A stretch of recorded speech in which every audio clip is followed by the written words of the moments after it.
እንተረጉማለን። ከዛ እነዚህ አካሎች በእምነታቸው ምክንያት ተፈተኑ። በህዝብ ፊት ቆመው ከአንዱ አምላክ ከአላህ በስተቀር ሌላ ማንም በእውነት የሚመለክ አምላክ የለም ብለው በጋር ተናገሩ። በጊዜውም የነበረው ንጉስ በእነዚህ ላይ አወጀባቸው እንዲያዙና እንዲገደሉ። ከዚያ በኋላ እነዚህ ወጣቶች ከእምነታቸው የማይመለሱ ከሆነ ወደ ግድያ እንደሚሄዱ ሲያውቁ ጊዜ እምነታቸውን ይዘው ጥለው ሸሹ። በአቅራቢያቸው ወደሚገኝ ዋሻ ውስጥ ገቡ። በዛ ዋሻ ውስጥ ገቡ። አላህ ሱብሓነሁ ወተዓላ እነዚህን አካሎች ጠበቃቸው በሚገርም ተአምራዊ አጠባበቅ። የአላህን ድንቅ ስራ ተመልከቱ። እነዚህ ዋሻ ውስጥ ገቡ። አንድ ውሻ አብረው ተከትሏቸው ነበር። ያን ውሻ አላህ ሱብሓነሁ ወተዓላ ዋሻ ውስጥ እንዲገባ አልፈቀደለት። በሩ ላይ ቁጭ ብሎ ልክ ወደ ፊት ዙሯል፣ እነሱን ይጠብቅ ዘንድ ማለት ነው። እዚያው ቆሟል። ለምንድን ነው አላህ ሱብሓነሁ ወተዓላ ውስጥ ላይ እንዳይገባ ያልፈቀደለት? ውሻው ግን እንዳለ ነው። ተመልከቱ። ሳይበሰብስ ምን ሳይል ቁጭ አለ። ለምን ያክል ጊዜ? ለ309 ዓመት ያክል ቆዩ። ገብተው ዋሻው ውስጥ እንቅልፋቸውን ብቻ ነው አላህ እንቅልፍ ብቻ ለቀቀባቸው። ለ309 ዓመት ወለቢቱ ፊ ከህፊሂም 300 ሲኒነ ወዝዳዱ 9 በዋሻው ውስጥ 300 ዓመት ቆዩ፣ 9ንም ጨመሩ ይላል። 309 ዓመት ቆዩ። እንቅልፍ ነው የተለቀቀባቸው። ያ ጀማዓ ለምንድን ነው ውሻው ውስጥ እንዳይገባ የተደረገው ከተባለ ምክንያቱም አላህ መላእክቶችን ሊልክላቸው ነው። ለምን? ለነዚህ ለዋሻው ባለቤቶች ውስጥ ገባላቸው ወደ ቀኝና ወደ ግራ እንዲያገላብጧቸው ገብታችኋል አይደለ? ወንቀልቡሁም ذات اليمين وذات الشمال አለ። ወደ ቀኝና ወደ ግራም አገላብጣቸዋለሁኝ አለ አምላክ አላህ። ያ ማለት ሰውነታቸው በአንድ ቀኝ ጎን ብቻ ይተኙ ይጎዳል አይደለ? ያ እንዳይሆንባቸው አላህ ሱብሓነሁ ወተዓላ መላእክቶችን ልኮ ወደ ቀኝ ወደ ግራ ያገላብጧቸው ነበር። ገብታችኋል? መላእክቶች ደግሞ ውሻ ካለበት ቦታ ሊገኙ አይችሉም እና ያንን ውሻ እንዳይገባ ያደረገው አላህ ሱብሓነሁ ወተዓላ ለዚያ ነው።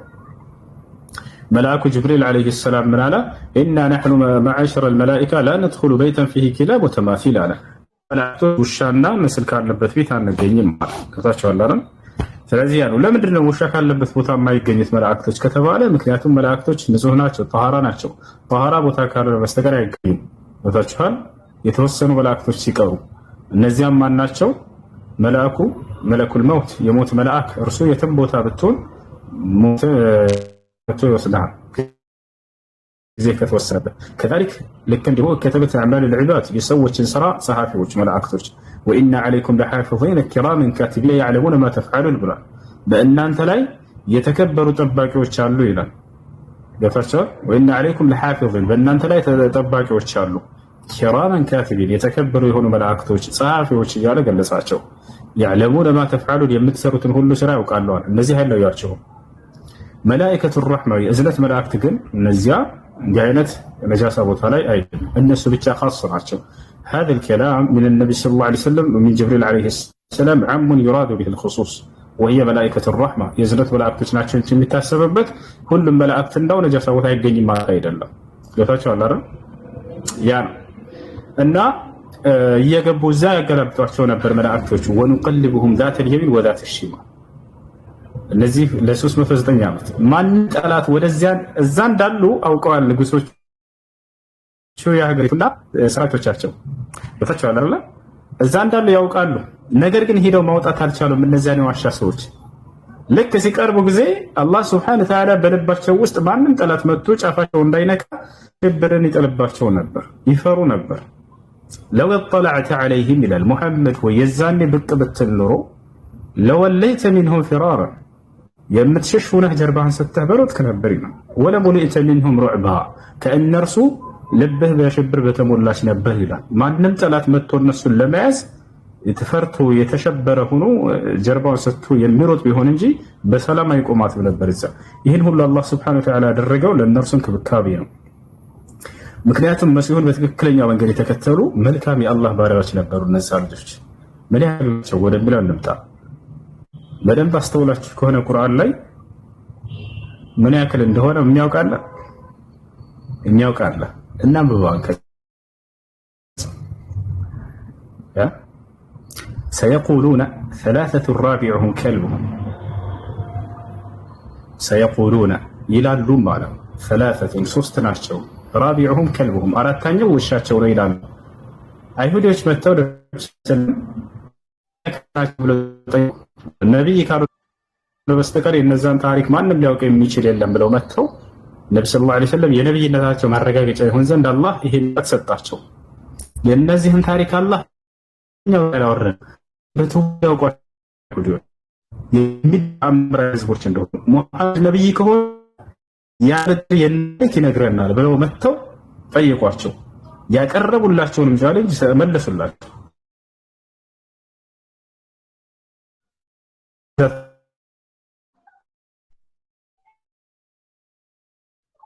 አላህ ግን ትኩረት እንዲያደርጉ የፈለገው ምኑ ላይ ነው? በእነዚያ ላይ ያደረገውን ድንቅ ስራና ተአምር ነበረ። ሰየቁሉነ ሰላሰቱ ራቢዑሁም ከልቡሁም አለ አምላካችን አላህ። ሁሉም አለ ሶስት ናቸው እነዚያ ዋሻ ሰዎች አጋ ውሻቸው ይላሉ።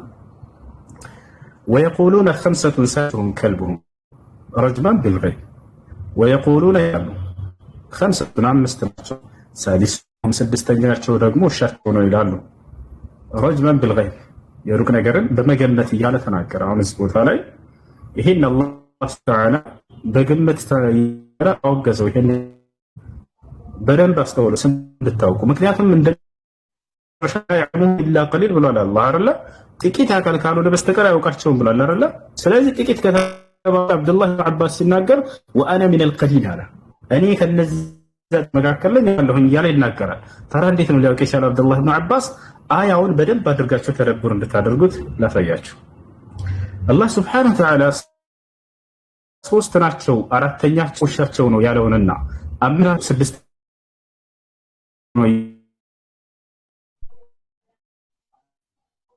ቸውን አወገዘው። ረጅመን ቢልገይብ ብሎ ገለጸው። ከዚያ በኋላ ያለውንስ ላ ይሄንን በጥርጣሬ መልክ አላደረገውም። ቀጣዩ ሰየቁሉነ ሰላሰቱ ራቢዑሁም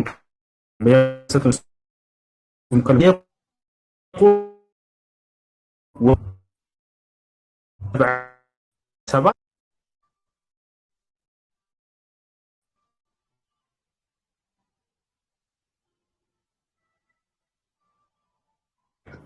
አያውቃቸውም እያለ አላህ ሱብሓነሁ ወተዓላ ተናገረ። አያቸው አይደለ? ስለዚህ አብዱላህ ብን አባስ ወአነ ሚነል ቀሊል አለ፣ እኔ ከነዛ ጥቂት ከተባሉት ከሚያውቋቸው መካከል። ስለዚህ ስንት ናቸው? ስምንተኛቸው ውሻቸው ነው። ምክንያቱም አላህ ሱብሓነሁ ወተዓላ ከዚያ በፊት ያለውን በጥርጣሬ በግምት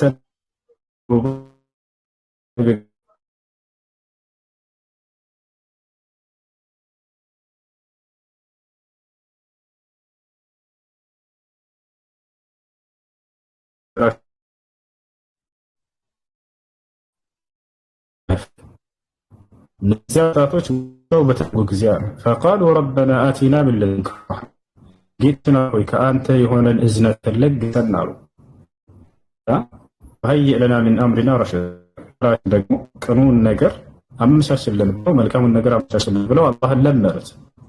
ወضرب على آذانهم في الكهف سنين عددا ለብዙ ዓመታት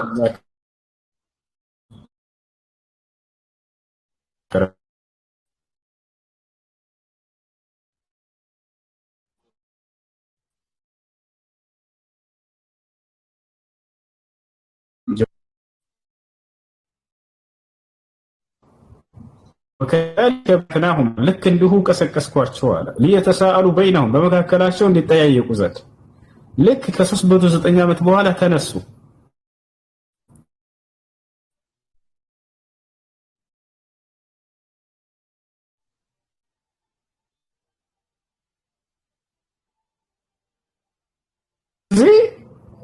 ቃለ ቃኢሉ ሚንሁም አለ አምላካችን አላህ ከመካከላቸውም ተናጋሪው እንዲህ ሲል ተናገረ። ውስጥ የቆየነው ቃሉ ለቢስና የውመን አው ባዕض የውም እዚጋ ተአምሩ ሶስት ዓመት ቆይተው ቀን ወይንም የግማሽ ቀን ቆይታ ያክል ብቻ እንዲሰማቸው ነው ያደረገው። አያችሁ ያ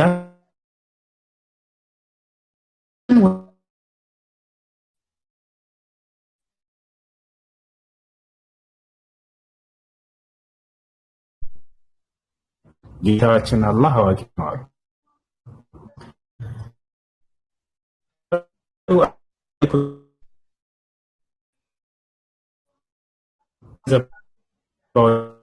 በዚህ ተገባችሁ እስኪ ምግብ አንዳችን መጥቶ ሄዶ እንዲገዛ እንተባባሉ።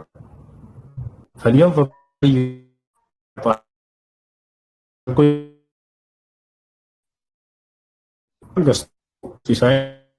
ተባባሉ። ወይተለጠፍ አደራ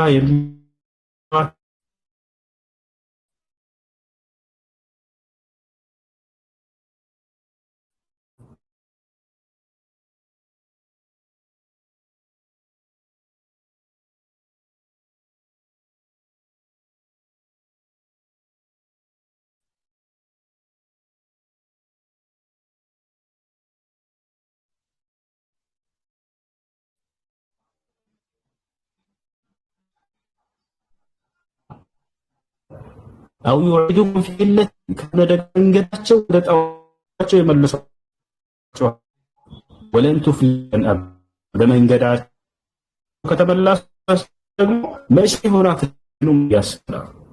አሁን ስለ ተውሂዳቸው ነው የሚያስቡት። ያ መንገድ ከኢስላም ካስለቀቋቸው ወደ ባዕድ አምልኮ ከመለሱን መቼም አንድንምና አደራችሁን ተደብቆ ይሄድ ይግዛ ተባባሉ። ልክ ሲሄዱ ጊዜ እዚህ ጋር ሲሄዱ ጊዜ ዘመናት ተቀያይረዋል፣ አልፈዋል። ከዚያ በኋላ ልክ ፍራንክ ሲታይ ዛሬ ዘመን ፍራንክ አይደለም የሚያዙት። ከየት ናቸው ተባሉ፣ ታወቁ። ከዛ በኋላ ተገኘ። ከየት ነህ? የዋሻው ሰዎች ነኝ ብለው አሳወቀ።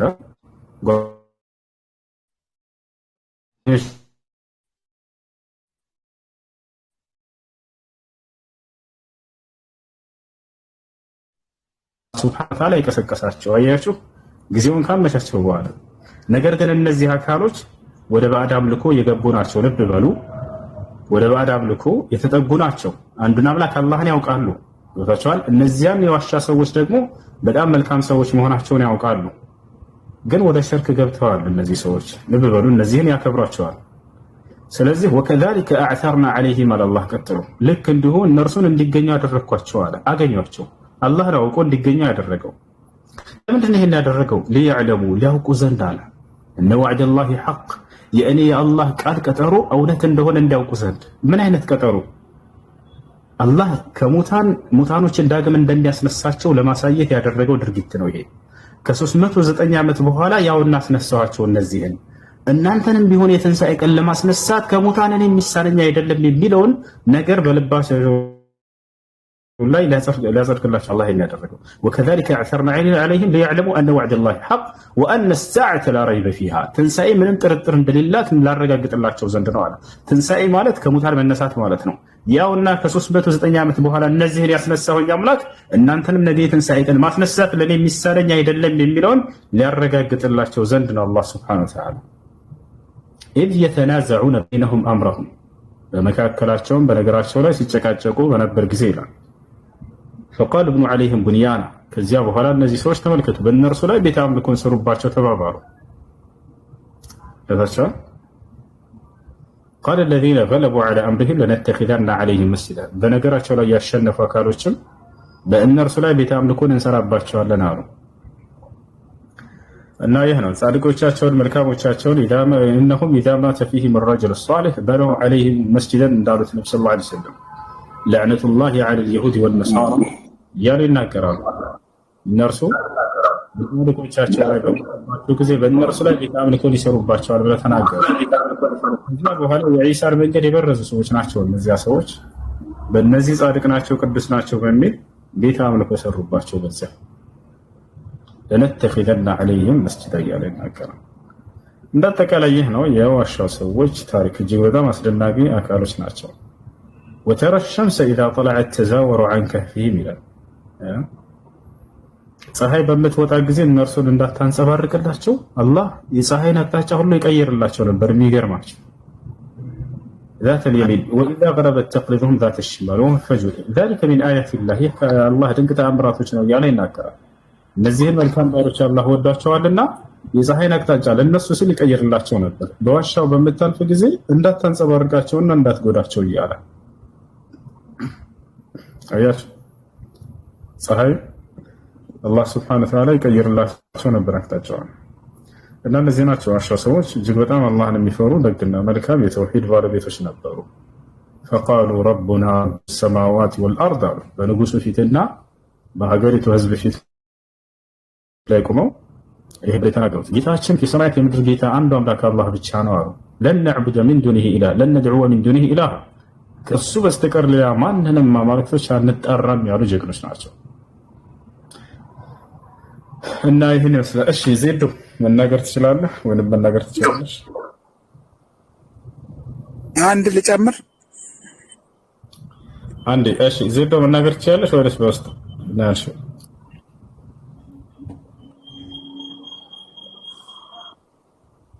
ይሰማል? እሺ ስለ አስሐቡል ጀነት ሰዎች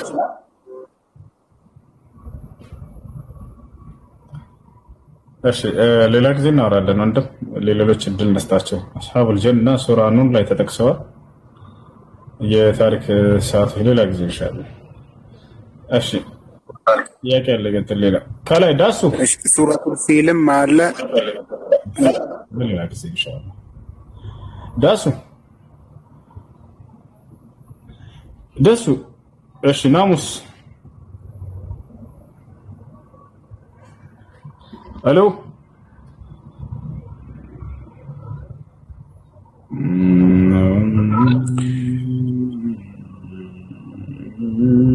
በቃ ማያወሩ ከሆነ ስለ አስሐቡል ፊል እስቲ እንደው ነገር እስቲ ኢንሻአላህ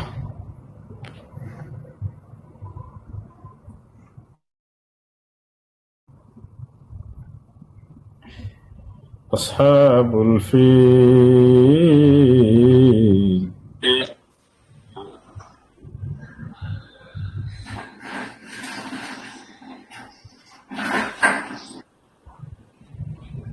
ስለ አስሐቡል ኡኽዱድም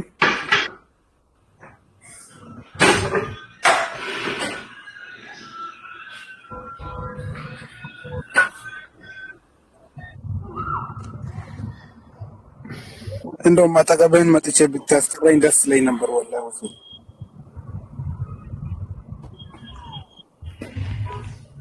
ወሱ ኢንሻአላህ ሁሴን እየሰማ ነው ወንድም። ቆይ እኔ አሁን ዱባይ ቢመጣ አንተን ማግኘት እችላለሁ? ኢንሻአላህ እንገናኛለን። ቆይ አንተን ማግኘት እችላለሁ ዱባይ ቢመጣ? ኢንሻአላህ። እሺ ናሙስ የወረሱ ጥያቄ ከሌለ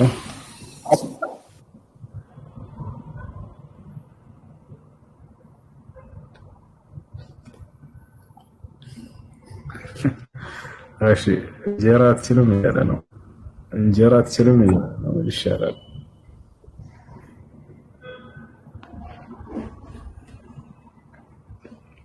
ሁሴን እንዳንተ እኮ የሚያስቀረን የለም።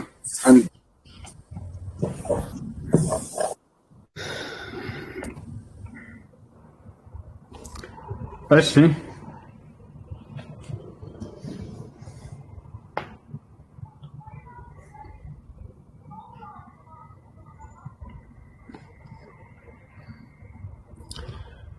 إنه لا يئس من روح الله إلا القوم الكافرون.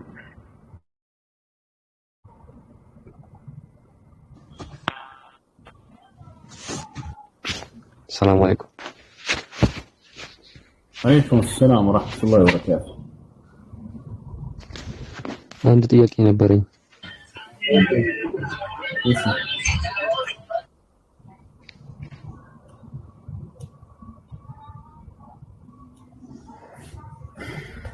አንድ ሰው የቀብር ቅጣት የሚቀጣው ከሞተ በኋላ ነው ወይስ ቀብሩ ውስጥ ከተቀበረ በኋላ ነው? ከሞተ በኋላ።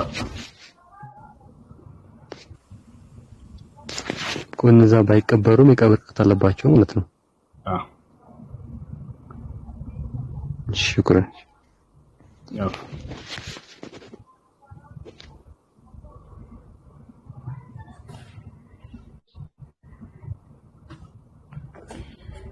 እሺ ወንድሜ እንተ ተሻለህ ወይ? አዎ ተሽሎኛል አልሐምዱሊላህ። ሰላም አለይኩም። አለይኩም ሰላም ወራህመቱላሂ ወበረካቱ። እሱ እንዴት ነህ? ደህና ነኝ አልሐምዱሊላህ።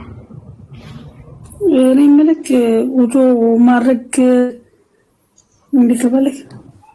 እርጉዝ ነኝና ውዶ ሳረግ እግሬ መታጠብ አልችልም። ዝም ብዬ በውሃ ነክቼ ነው የምሰግደው። በደንብ እንደ በጥፍሮችሽ መካከል መግባቱን ለማረጋገጥ ያንን ጥንቃቄ አድርገሽ እንትን ማለት ውዱ ማድረግ እንደዛ ማድረግ። እሺ ወንድም አመሰግናለሁ።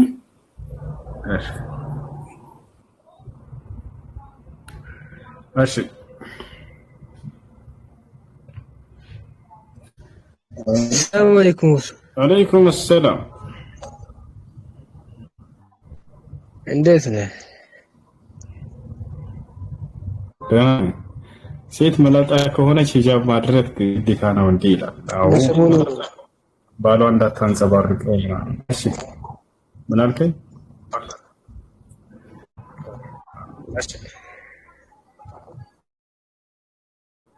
እንተሽለ በሰዎች ነሽ እኔ ነበር እንዴት የተሻለ ነው አልሐምዱሊላህ። ፈጣሪ ያሻረል እና አብሽር በርታ። ምንም ጥያቄ የለም። ዝም ብለህ ለመጠየቅ ብቻ ነው የገባሁት። መርሐባ ጀዛከላህ ኸይር። ሰላም እንዴት ነህ? ሰላም አማን ነው? ደህና ነህ? አለን አልሐምዱሊላህ። አላ እሺ መስለም ፈልጌ ነበረ። እሺ መስለም ፈልገሽ ነው? እሺ ስለ እስልምና ሰምተሻል ከዚህ በፊት አይደለ? አይ ብዙም ትምህርት የለኝም ባዘው። እሺ ባጭሩ ስለ እስላም ልንገርሽና ከዛ በኋላ ሻለኝ። እሺ እሺ ባጭሩ ኢስላም ብሎ ማለት አምላክ በነብያት በኩል ለሰው ዘር ሁሉ የደነገገው ብቸኛው መለኮታዊ ሃይማኖት ነው። አምላክ አላህ ሱብሓነሁ ወተዓላ ከመጀመሪያው ነብይ ጀምሮ እስከ መጨረሻው ነብይ ድረስ ነብያትን ሁሉ ያዘዘበት ብቸኛው መለኮታዊ ሃይማኖት ነው። ይህን በቁርአን ላይ ሲናገር ምን ይላል? ሸረዐ ለኩም ሚነ ዲን ማ ወሳ ቢሂ ኑሐን ወለዚ አውሐይና ኢለይከ ወማ ወሰይና ቢሂ ኢብራሂመ ወሙሳ ወዒሳ ይላል። እነሆ ይህን እስልምናን ሃይማኖት ደነገግኩላችሁ ከእናንተ በፊት ለኖህ፣ ለአብርሃም፣ ለሙሴ፣ ለመሲሁ ደንግጌላቸው የነበረውን ሃይማኖት እያለ ይናገራል። ስለዚህ አንደኛ ደንጋጊው አምላክ አላህ ራሱ ነው። ሁለተኛ የደነገገው ለነብያቶች ሁሉ ነው። ነብያቶች ሁሉ በየዘመናቸው ይህን እስላምን ተከተሉ እያሉ ለትውልዶቻቸው ያስተምሩ ነበር። ለምሳሌ ያዕቆብ ብንወስድ ወያዕቆብ ያ በንየ ኢነላህ አስጠፋ ለኩም ዲን ፈላ ተሙቱና ኢላ ወአንቱም ሙስሊሙን ይላል። ያዕቆብ ምን አለ? ልጆቼ ሆይ እነሆ አምላካችሁ አላህ አንድ ሃይማኖት እስልምናን ብቻ መርጦላችኋል፣ አደራ ልጆቼ ሙስሊሞች ሆናችሁ እንጃት ይናገራል። ያዕቆብ ልጆች ሁላቸውም እኛ ሙስሊሞች ነን እያሉ እዚያው ላይ ቃል በቃል ይናገራሉ። አም ኩንቱም ሹሃዳ ኢዝ ሐደረ ያዕቆብ አልመውት ኢዝ ቃለ ሊበኒህ ማ ተዕቡዱነ እስልምናን ብቻ ቃሉ ነዕቡዱ ኢላሀከ ወኢላሀ አባኢከ ኢብራሂም ወኢስማዒል ወኢስሐቅ ኢላሀን ዋሒደን ወነሕኑ ለሁ ሙስሊሙን። የሁላቸውም የያዕቆብ ልጆች በአንድ እኛ ሙስሊሞች ነን እያሉ ይናገራሉ። ከነሱ መካከል አንደኛው ዮሴፍ የተመረጠለት ልጁ ነበር። ዮሴፍ በግብፅ ሀገር ላይ ስልጣንና ሹመትን ተሰጥቶ ነበር። እርሱም ራሱ ሙስሊም እንደነበር ቃል በቃል ሲናገር ምን ይላል? ተወፈኒ ሙስሊመን ወአልሕቅኒ ቢሷሊሒን፣ አደራ አምላኬ አላህ ሙስሊም አድርገህ ግደለኝ እያለ ይናገራል። ልክ እንዲሁ ሙሴ ሙስሊም ነበር። ልክ እንዲሁ ተከታዮች ሙስሊሞች ነበሩ። ማስረጃ ወኢዝ ቃለ ሙሳ ሊቀውሚሂ ኢን ኩንቱም አመንቱም ቢላሂ ፈዐለይሂ ተወከሉ ኢን ኩንቱም ሙስሊሚን። ሙሴ ለህዝቦቹ ሙስሊሞች እንደሆናችሁ በእርሱ በአላህ ላይ ብቻ ተመኩ እያለ አስተማራቸው ይላል። ህዝቦቹ ሙስሊሞች እንደነበሩ ሲናገሩ ረበና አፍሪግ ዐለይና ሰብረን ወተወፈና ሙስሊሚን፣ ጌታችን አላህ ሆይ ሙስሊሞች አድርገህ ግደለን ይሉ ነበር ይላል። አብርሃም ሱረቱል አሊ ዒምራን ምዕራፍ 3 ቁጥር 67 ላይ ምን ይላል? ማ ካነ ኢብራሂሙ የሁድየን ወላ ነስራንየን ወላኪን ካነ ሐኒፈን ሙስሊማ ወለም የኩን ሚነል ሙሽሪኪን ይላል። አብርሃም ሙስሊም ነበር እያለ ቃል በቃል ይናገራል። ኖህ ቃል በቃል ሙስሊም ነኝ እያለ ይናገራል። ወኡሚርቱ አን አኩነ ሚነል ሙስሊሚን አለ ኖህ፣ እኔ ከሙስሊሞች እንደሆን ታዘዝኩኝ አለ። አምላክ ያዘዘው ሙስሊም እንዲሆን ነበር። ይህ ነው የመሲሁ ሐዋርያቶች ቃል በቃል በሁለት ቦታ ላይ እኛ ሙስሊሞች ነን እያሉ ይናገራሉ። ሱረቱል ማኢዳ ምዕራፍ 5 ቁጥር 111 ላይ ወኢዝ አውሐይቱ ኢለል ሐዋርይን አን አሚኑ ቢ ወቢረሱሊ ቃሉ አመና ወሽሀድ ቢአንና ሙስሊሙን ይላል። ቃል በቃል ይላል ሐዋርያቶች እኛ ሙስሊሞች ነን አሉ ይላል። በሱራ አልዕምራን ላይ ልክ እንዲሁ ሐዋርያቶች فلما أحس عيسى منهم الكفر قال من أنصاري إلى الله قال الحواريون نحن أنصار الله آمنا بالله واشهد بأننا مسلمون ቢአና ሙስሊም እኛ ሙስሊሞች መሆናችንን መስክር አሉ እያለ ይናገራል። ይህን መንገድ ነው አምላክ የመጨረሻውን ዘመን ነቢዩ ሙሐመድን ሰለላሁ ዐለይሂ ወሰለም ማስነሳና ይህን የቀደሙት የነቢያትን መንገድ ለትውልድ አስተምር ብሎ አላህ ሱብሓነሁ ወተዓላ አዘዛቸው። እርሳቸውንም የነቢያት የመጨረሻና መደምደሚያ ያደረጋቸው ረሱሉላህ ወኻተመ ነቢይን ይላል። ሙሐመድ ግን የእኔ መልእክተኛ የነቢያቶቼ መደምደሚያ ነው እያለ ይናገርላቸዋል። ይህ ነው እና ኢስላም ማለት አምላክ በነቢያት በኩል ለሰው ዘር ሁሉ የደነገገው ብቸኛ መለኮታዊ ሃይማኖት ነው። አምላክ ኢስላምን ከተከተላችሁ በቀጣዩ ዓለም የዘላለማዊ ሕይወትን ልሰጣችሁና ገነትን ላስገባችሁ እያለ ቃል ገብቷል። በቁርአን ላይ ሲናገር الذين آمنوا بآياتنا وكانوا مسلمين ادخلوا الجنة ይላል። እነዚያ ሙስሊም የሆኑትን ገነትን ግቡ ነው የምላቸው ከሞት በኋላ እያለ ይናገራል። ነብዩ ሰለላሁ ዐለይሂ ወሰለም الجنة لا يدخلها إلا نفس مسلم አሉ። ገነትን ሙስሊም ነፍስ እንጂ ሌላ ማንም አይገባበትም እያሉ ይናገራሉ። ታዲያ የእስልምና አስተምህሮት የመጀመሪያው ትዕዛዝና አምር ምንድነው ከተባለ የትዕዛዛት ሁሉ ፊተኛና መጀመሪያ ምንድን ነበር? የነብያቶች ታውቃላችሁ፣ ያው ራሱ ነው። የትዕዛዛት ሁሉ መጀመሪያና ፊተኛ ነብዩ መሐመድ ሰለላሁ ዐለይሂ ወሰለም አምላክ አንድና ብቸኛ እንደሆነ ማመንና እርሱን በብቸኝነት መገዛት ነው እያሉ ተናገሩ። ፈዕለም አነሁ ላ ኢላሃ ኢለላህ ይላል። ሙሐመድ ሆይ እወቅ ከእውቀትም ሁሉ የመጀመሪያውና ተቀዳሚው ከእኔ ከአምላክህ ከአንዱ ከአላህ በስተቀር በእውነት የሚመለክ ሌላ አምላክ የለም የሚለውን ማወቅ ነው እያለ ይናገራል። ያችሁ ነቢያቶችም ይሄን ያስተማሩት ያ አንድ አምላክ በብቸኝነት መመለክ አለበት። አምላክ አንድ ብቻ ነው፣ በአንድነቱ ላይ ሶስትነት የለበት። አምላክ ዘላለማዊ ሕያው ነው፣ በሕያውነቱ ላይ ቦትነት የለበት። አምላክ መለኮት ብቻ ነው፣ በመለኮትነቱ ላይ ሰውነት የለበት። አምላክ ጌታ ብቻ ነው፣ በጌትነቱ ላይ ባርነት የለበት። አምላክ ኃያልና አሸናፊ ነው፣ በአሸናፊነቱ ላይ ተሸናፊነት የለበትም በፍጹም። ያሻረን ይሄን መለኮታዊ ባህሪያቶችን ያምላክን ለሰለም አስተማሩ። የነብያት ሁሉ ሃይማኖት የሆነውን ኢስላምን ለትውልድ እንዲከተሉ ይሄንን አስተምር ተብሎ ታዘዙ። የአብርሃም የኢስሐቅ የያዕቆብን አምላክ አንዱን አምላክ በብቸኝነት እንድታመልኩ ተሰበኩ። አላህ በቁርአን ላይ ሲናገር ምን ይላል? በልጃአ ቢልሐቅ ወሰደቀል ሙርሰሊን ሙሐመድ እውነትን ይዞላቸው መጥቷል ከእኔ ዘንድ እንዲሁም የቀደሙትንም ነብያት እውን ብሏቸዋል ወይም አረጋግጧቸዋል እያለ ይናገራል። ይሄ ነው ኢስላም ብሎ ማለት። እሺ ሜትሽናሽው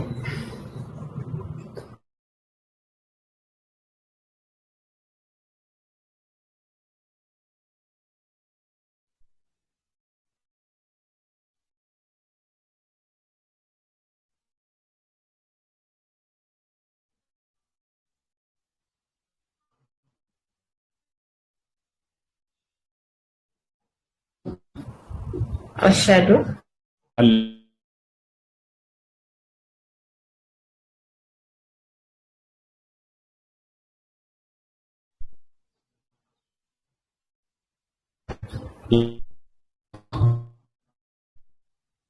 أن محمدا رسول الله قال مسلمون شو قال يا ቃል ይባላል። የእስልምና ሃይማኖት የመጀመሪያ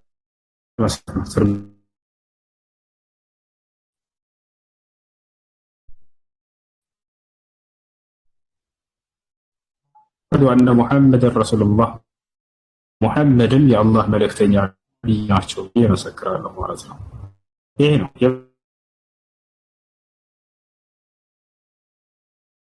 እና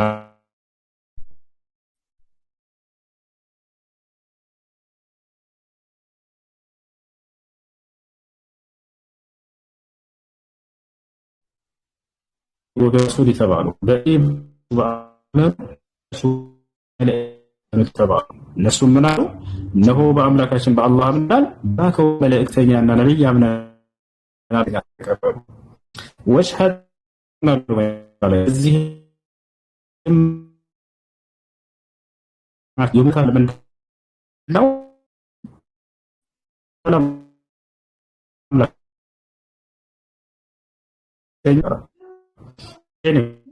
ያን እስልምና በመቀበሉ ምን ያገኝ ዘንድ የሚሆን ነበር። አንድ ሰው ከሰለመ በኋላ ነው ከተባለ የመጀመሪያ ያቃተን ሁሉ ተረፍና ቤት ነው። አንድ ሰው በሰለመበት ቀን ያለፈ ኃጢአቱን ሁሉ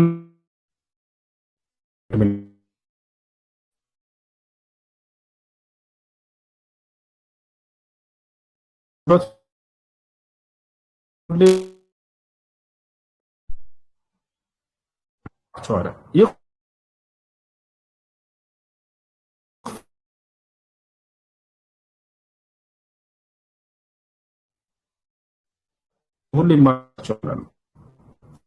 ነብዩ ሰለላሁ ዐለይሂ ወሰለም ሐዲስ ላ ጅቡ ማ ቀለሁ አንተ ስለበን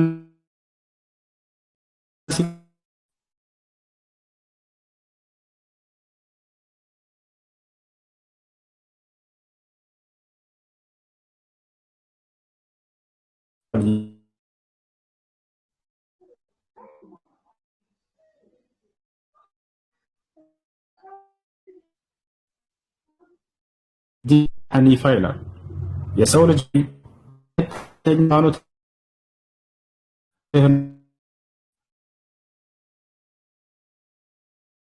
ወደ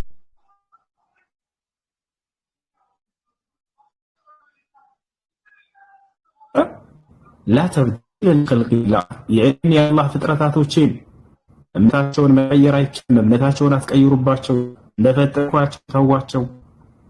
ذلك الدين القيم يهنو ቀጥተኛው ሃይማኖት አለ። ولكن اكثر الناس لا يعلمون ነገር ግን አብዛኞቹ ሰዎች ይሄን እውነት አያውቁም ካለ በኋላ منيبين اليه واتقوه واقيموا الصلاه ولا تكونوا من المشركين من الذين فرقوا دينهم وكانوا شيعا كل حزب بما لديهم فرحون አለ። منيبين اليه ወደ እኔ ተመላሾች ሆናችሁ ኑ እያለ ይጠራቸዋል ባሪያዎቹን። واتقوه እኔንም ብቻ ፍሩ واقيموا الصلاه ስግደትንም ለእኔ ብቻ ስገዱ አለ። ولا تكونوا من المشركين በእኔ ላይ ከሚያጋሩት አትሁኑ አለ። ይፈሻላል። ይሄን ይመስላልና አንድ ሰው እስልምናን በመቀበሉ በቀጣዩ ዓለምስ ምን ተስፋ አለው? የተሰጠው ተስፋ አለ ወይ ሲባል ጊዜ አው አምላካችን አላህ Subhanahu Wa Ta'ala እስልምናን ለተቀበሉ ሰዎች ቃል በቃል በቁርአን ላይ ከሞት በኋላ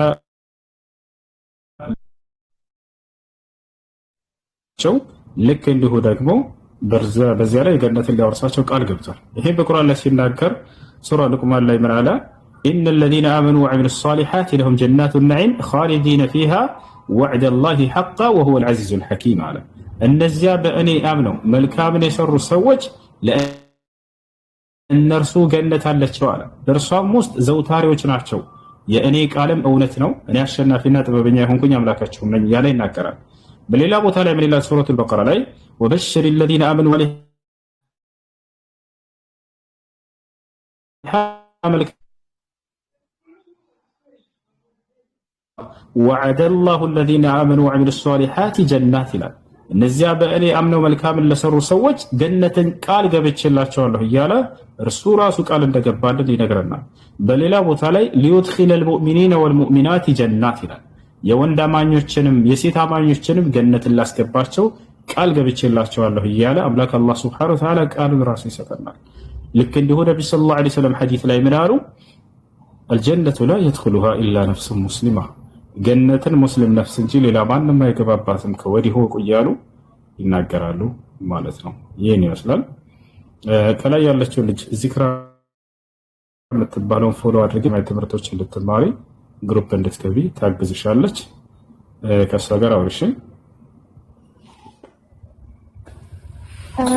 ሰማማሙ ኤም ፎሎ አድርጌሻለሁ መልሽልኝና ጽፍልሻለሁ በውስጥሽ ከላይ ያለችው ዚክራ አውራት እሺ ስልሽ ፎሎ ባክ መልሽልሻለሁ።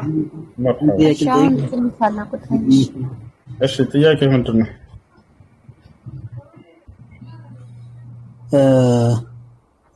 በነብዩ ከወረደው መጽሐፎች የነቢያት አሁን መረጃ አለ? አሁን መረጃ አላችሁ? ምንድነው ማረጋገጫው? እንግዲህ አምላክ ያለፉትን የነብያቶችን ትምህርት ሁሉ በቁርአን ላይ ሰብስቦ ገልጾልናል። የሙሴ ትምህርት ምን እንደነበር፣ የመሲሁ ትምህርት ምን እንደነበር፣ የአብርሃም፣ የኢስሐቅ፣ የያዕቆብ ሁላቸውም ትምህርታቸው ምን እንደነበር የሁላቸውንም አምላክ አላህ Subhanahu Wa Ta'ala ስብስብ አደረገና በአንድ መጽሐፍ ላይ ጥቅልል አድርጎ ገልጸ አምላክ ደግሞ በጊዜም ከዛ በፊት የነበረው ህዝብ ከዛ በፊት ምን የለም አለ እንጂ ከዛ በፊት ነበሩ አማኝ ታዲያ በምንድን ነው የሚመሩት? በምንድን ነበር የሚመሩት? በአምላክ ቃል። የአምላክ ቃል የወረደው በነብዩ አይደለም? አምላክ ያንን ለቀደሙት ነብያት ሲነግራቸው የነበረውን ትምህርት ለመጨረሻው ዘመን ነብይ ጥቅልል አድርጎ ነገራቸው። አብርሃምን ሲያስተምር እንደነበር የአባታችን ሙሴ መጽሐፍ ነበር። ሙሴ ጽፏን አሁን ከነብዩ በፊት እና አባታችን ሙሴ አሉ፣ እነ ዳውድ አሉ፣ እነ ሱሌማን የነሱ መጽሐፍ አለ። ለምሳሌ ማን የሰጠው አሁን የነሱ መጽሐፍ? እሺ ማን የሰጠው ለሙሴ መጽሐፍ? እግዚአብሔር ነው። ኦኬ እግዚአብሔር ነው። ሙሴ 5 መጽሐፍ ጽፏል።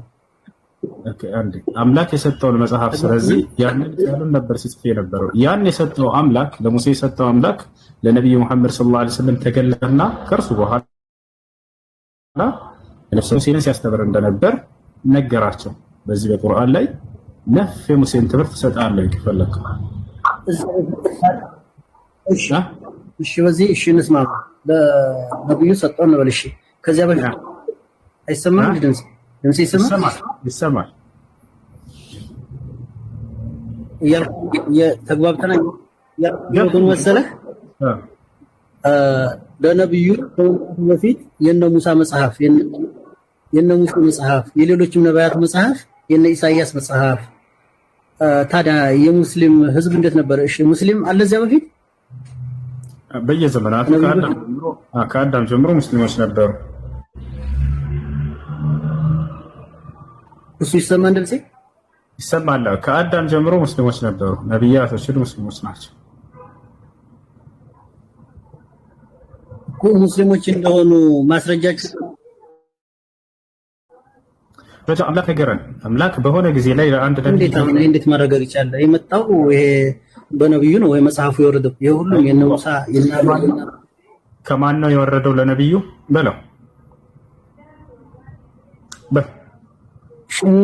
ሙሳ የጻፉት እዚያ በፊት የጻፉት መጽሐፍ ነው ማለት ነው። ሙሳ የሰጠውን ያን ቃል ሰጪው አካል ለነብዩ መሐመድ በእርሳቸው ጊዜ ተገለጠና ለሙሴ የተገለጥኩት አምላክ ነኝ እያለ ለእርሳቸው ደግሞ ያንን ገለጠላቸው። ለምሳሌ አንተን ልጠይቅህ፣ ይሰማሃል? ሙሴ መጽሐፍ ጽፏል አይደለ? የማርያም ደግሞ ተጻፈ እያልከኝ ነው ምንድን ነው? አምላክ ለሙሴ ገልጦለት የነበረውን ቃል 5 መጽሐፍ ጽፏል። ለነብዩ ሰለላሁ ዐለይሂ ወሰለም ደግሞ ያንን ገለጠላቸው። ልክ ለምሳሌ ከሙሴ በኋላ የሚመጡ ነብያት አሉ አይደለ? ለነዛ ይገልጥላቸዋል ስለ ሙሴ። ገብቶሃል አይደለ? መሲሁ ያስተምራል። ከመሲሁ በፊት የነበረውን የሙሴን ትምህርት ይገልጥለታል። በሙሴና በመሲሁ መካከል ሌሎች ነብያት ይኖራሉ። ለነሱ ደግሞ ይገልጥላቸዋል በየጊዜያቸው። ነብዩ ሙሐመድን ሰለላሁ ዐለይሂ ወሰለም ተገለጠላቸውና አምላክ አላህ ሱብሓነሁ ወተዓላ ለአብርሃም፣ ለኢስሐቅ፣ ለያዕቆብ፣ ለሙሴ ሲገለጥ የነበረው አምላክ ለእርሳቸው ገለጠላቸው። ይህን ማስረጃ ሲናገር ምን ይላል አላህ ራሱ?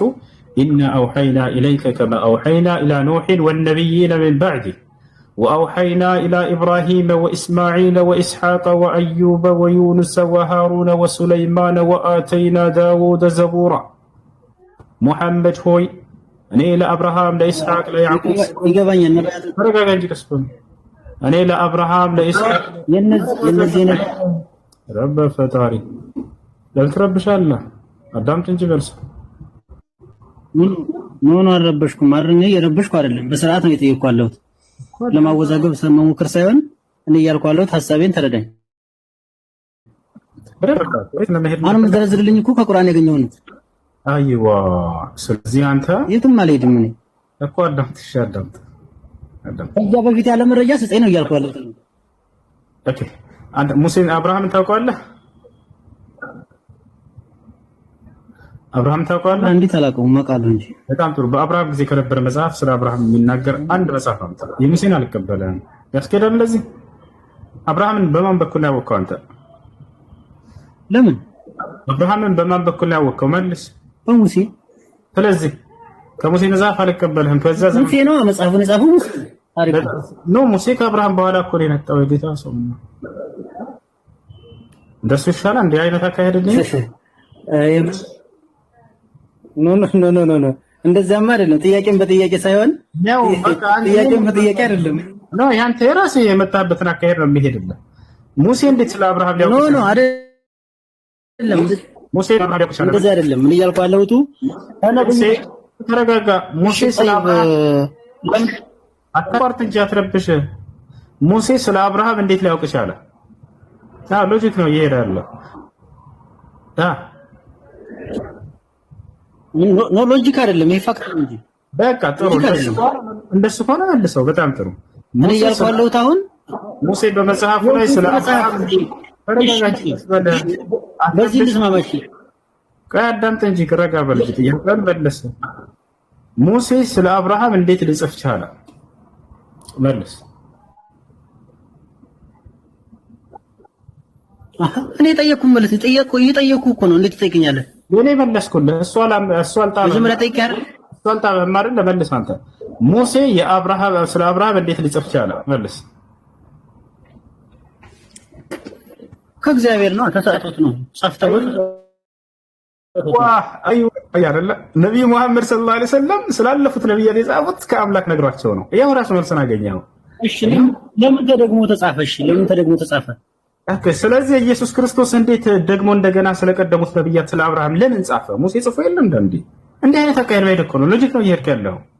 አምላክ ስላለፉት ነብያቶች በተደጋጋሚ ሊተረክላቸው ይችላል። ቆይ ይሄ ነው ኢየሱስ ክርስቶስ ለምሳሌ ስለ አብርሃም ተናግሯል አልተናገረም? ተናግሯል። ሙሴ አንዴ ጽፎ የለም እንዴ? ለምን ነገር አስፈለገ? መልስ።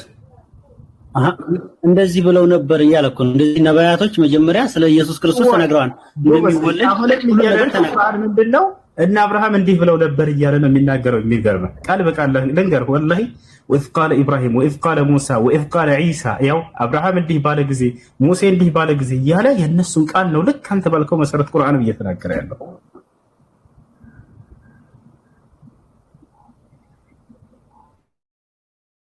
ለሳይህ እንግዲህ ጋር እንዴት ሊሆን ይችላል? ሙሴ አንተ ራስህ በመጣህበት መንገድ እንዲህ ባሉ ጊዜ እያለ የእነሱ ንግግር እኮ ነው የሚናገረው አልክ። አዎ ቁርአንም እያለ ያለው አብርሃም እንዲህ ባለ ጊዜ ሙሴ እንዲህ ባለ ጊዜ እሱ እንዲህ ባለ ጊዜ እያለ ነው የሚናገረው ቁርአን ራሱ። የእነሱ ንግግር ላሳይህ አውጥቼ ትፈልጋለህ? እሺ የዳውድ መጽሐፍ የሙሴ መጽሐፍ ነበራችሁ? አሁን እናንተ ከመሐመድ በፊት ነበራችሁ መጽሐፉ? ምንም የሚገባው ሰው አይደለም። አያችሁ ይሄን ብቻ መለሰልኝ። እንደገና መልስ ወደ ዘመን ኖ መግባት ኖ ትክክለኛውን መልስልኝ። እውነታው እኮ እያልኩ ያለሁት አሁን ለምሳሌ ከነብዩ በፊት መጽሐፍ ነበራችሁ ወይ ነው? እሺ እንደገና ተመልሶ ወደ ዘመን እንደገና ተመልሶ ላለመመለስ ፈልገህ ከሆነ አልችልም ነው እንጂ ያው ተመለሰልህ እኮ እንዳለ እኔ ሙሴ እንዴት ሊያውቅ ይችላል ስለ አብርሃም ስልህ እግዚአብሔር ገልጦለታል። ነብዩ ቀደሙት ነቢያት ነው ቆይ ይቻሉት አላህ Subhanahu Wa Ta'ala ገልጦላቸው እንደገለጠላቸው የቀደሙት ነብያትን ቆይ ተረጋጋ። ለቀደሙት ነብያት የገለጥኩት አምላክ እኔ ራሴ አምላክ ነኝ ያ አምላክ ነኝ እያለ የተናገረበትን ቦታ አለስተ አንተ ግን ልታመጣ አትችልም። ከገዛ መጽሐፍህ የምጠይቅህ ምትሰጠኝ እኮ ከቁርአን ነው። አንተ ምትሰጠኝ አሁን ምትሰጠኝ ከቁርአን ነው። እኔ ከቁርአን የምመልሰው አንተ ከመጽሐፍ ቅዱስ አትመልሰው። እስኪ ለሙሴ ለምሳሌ አንድ ነብይ ልጥቀስልህና ለዚያን ለነብይ የገለጠለት ለቀደሙት ነብያት የገለጠ አምላክ እንደሆነ የተናገረበትን አንተ ለምሳሌ ከነብያቶች መካከል መጽሐፍ ቅዱስ ላይ ሀግ የሚባል ታውቃለህ? አውቃለሁ እንጂ ለዚያ ነብይ የተገለጠለት የቀደሙት ነብያት የአብርሃም የይስሐቅ የያዕቆብ አምላክ እንደሆነ ማስረጃ ምንድን ነው? እንዲጽፉ የተሰጣቸው ነቢያቶች አሉ፣ በየዘመናቸው ተሰጥቶ አውጣና ከፍተህ አሳየን። ያ ነብይ ራሱ መጽሐፍ ትንቢት ተናግሯል። በዚያ መጽሐፍ ላይ የተናገረበት መጀመሪያ ጥያቄ መልስ። እንዴት ጥያቄን አውጣና አሳይ። እኔ ላሳይህ ነው።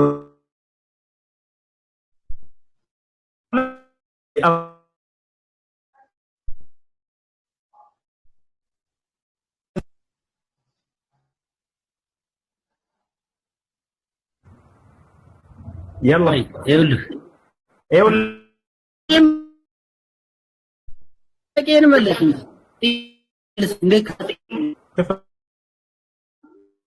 እዚህ ያያቸው አይደለ? ምንም አይነት ወላሂ ላዚም እነሱ የሚመጡበትን መንገድ ተከትዬ ሲሄድላቸው ጊዜ የትም ለማወዛገብ ነው እየሞከርኩ ያለው። እኔ የጠየቅኩህ አንዱ ማወገብ አይደለም።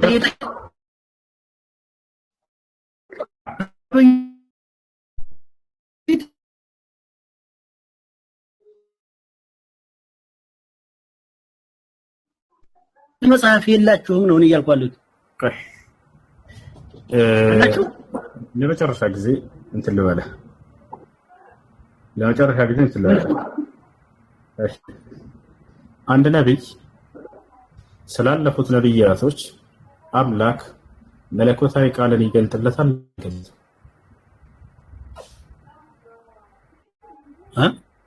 አንድ ነብይ ስላለፉት ነብያት መለኮታዊ ቃሉን ይገልጥለታል ወይስ አይገልጥለት?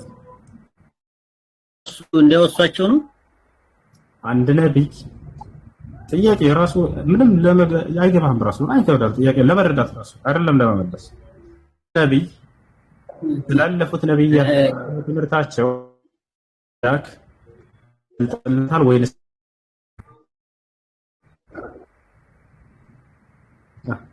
ይገልጥለታል ማለት ያነሳቸው እንደዚህ ብለው ነበር እያለ በጣም ያው መለስከው። አሁን አንተ የጠየቀውን ጥያቄ መለስከው። ለነብዩ መሐመድ ሰለላሁ ዐለይሂ ወሰለም ስላለፉት ሁሉ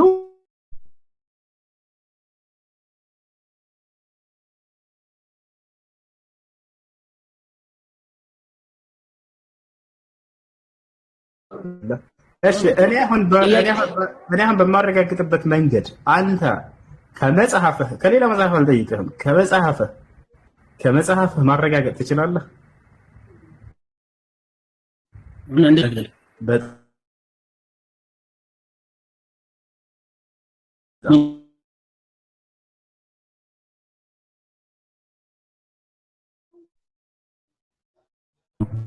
ጥያቄ መልስ መጀመሪያ መልስ። ልክ የማይወጣበት እንትን ሳስገባው ጊዜ ጥያቄ መልስ ይችላል። አያችሁ ታረ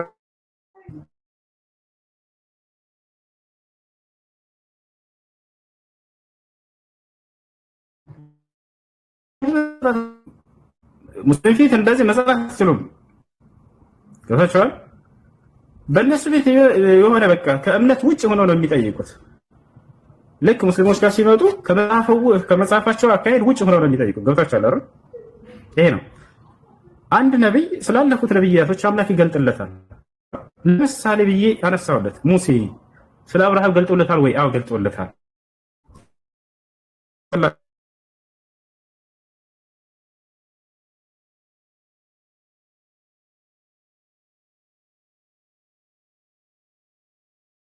ይሄን እያሉ ያሉት ማለት ነው። እሺ ጥያቄ ያላለ ላይ መቅዲ ጥያቄ አለሽ? እሺ እነሱ በሚያወጡበት ሂሳብ ወላሂ ወደ እነሱ አካሄድ በሄድ ምንም አይነት መልስ አይኖረውም። ለምሳሌ አንድ ነብይ ጠቀስና መጽሐፍ ቅዱስ ላይ እኔ ያ ነብይ ስላለፉት ነብያት ተቻላል አይችልም። እኛም ጠይቃቸው መልስ የሌለው በዚህ መጽሐፍ ተቻላል። እነሱ ደግሞ ከመጽሐፍ ታሪክ አምጥተዋል። ዶና ሰላም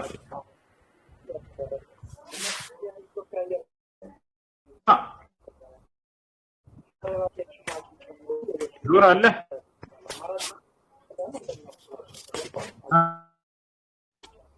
ሰላም ነው። እንዴት ነው?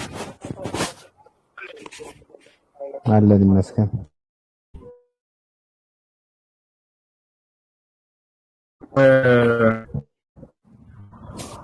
ስንት አመት ነው ተመልከው ዶና? ምን አልከኝ? ስንት አምላክ ነው የምታመልከው?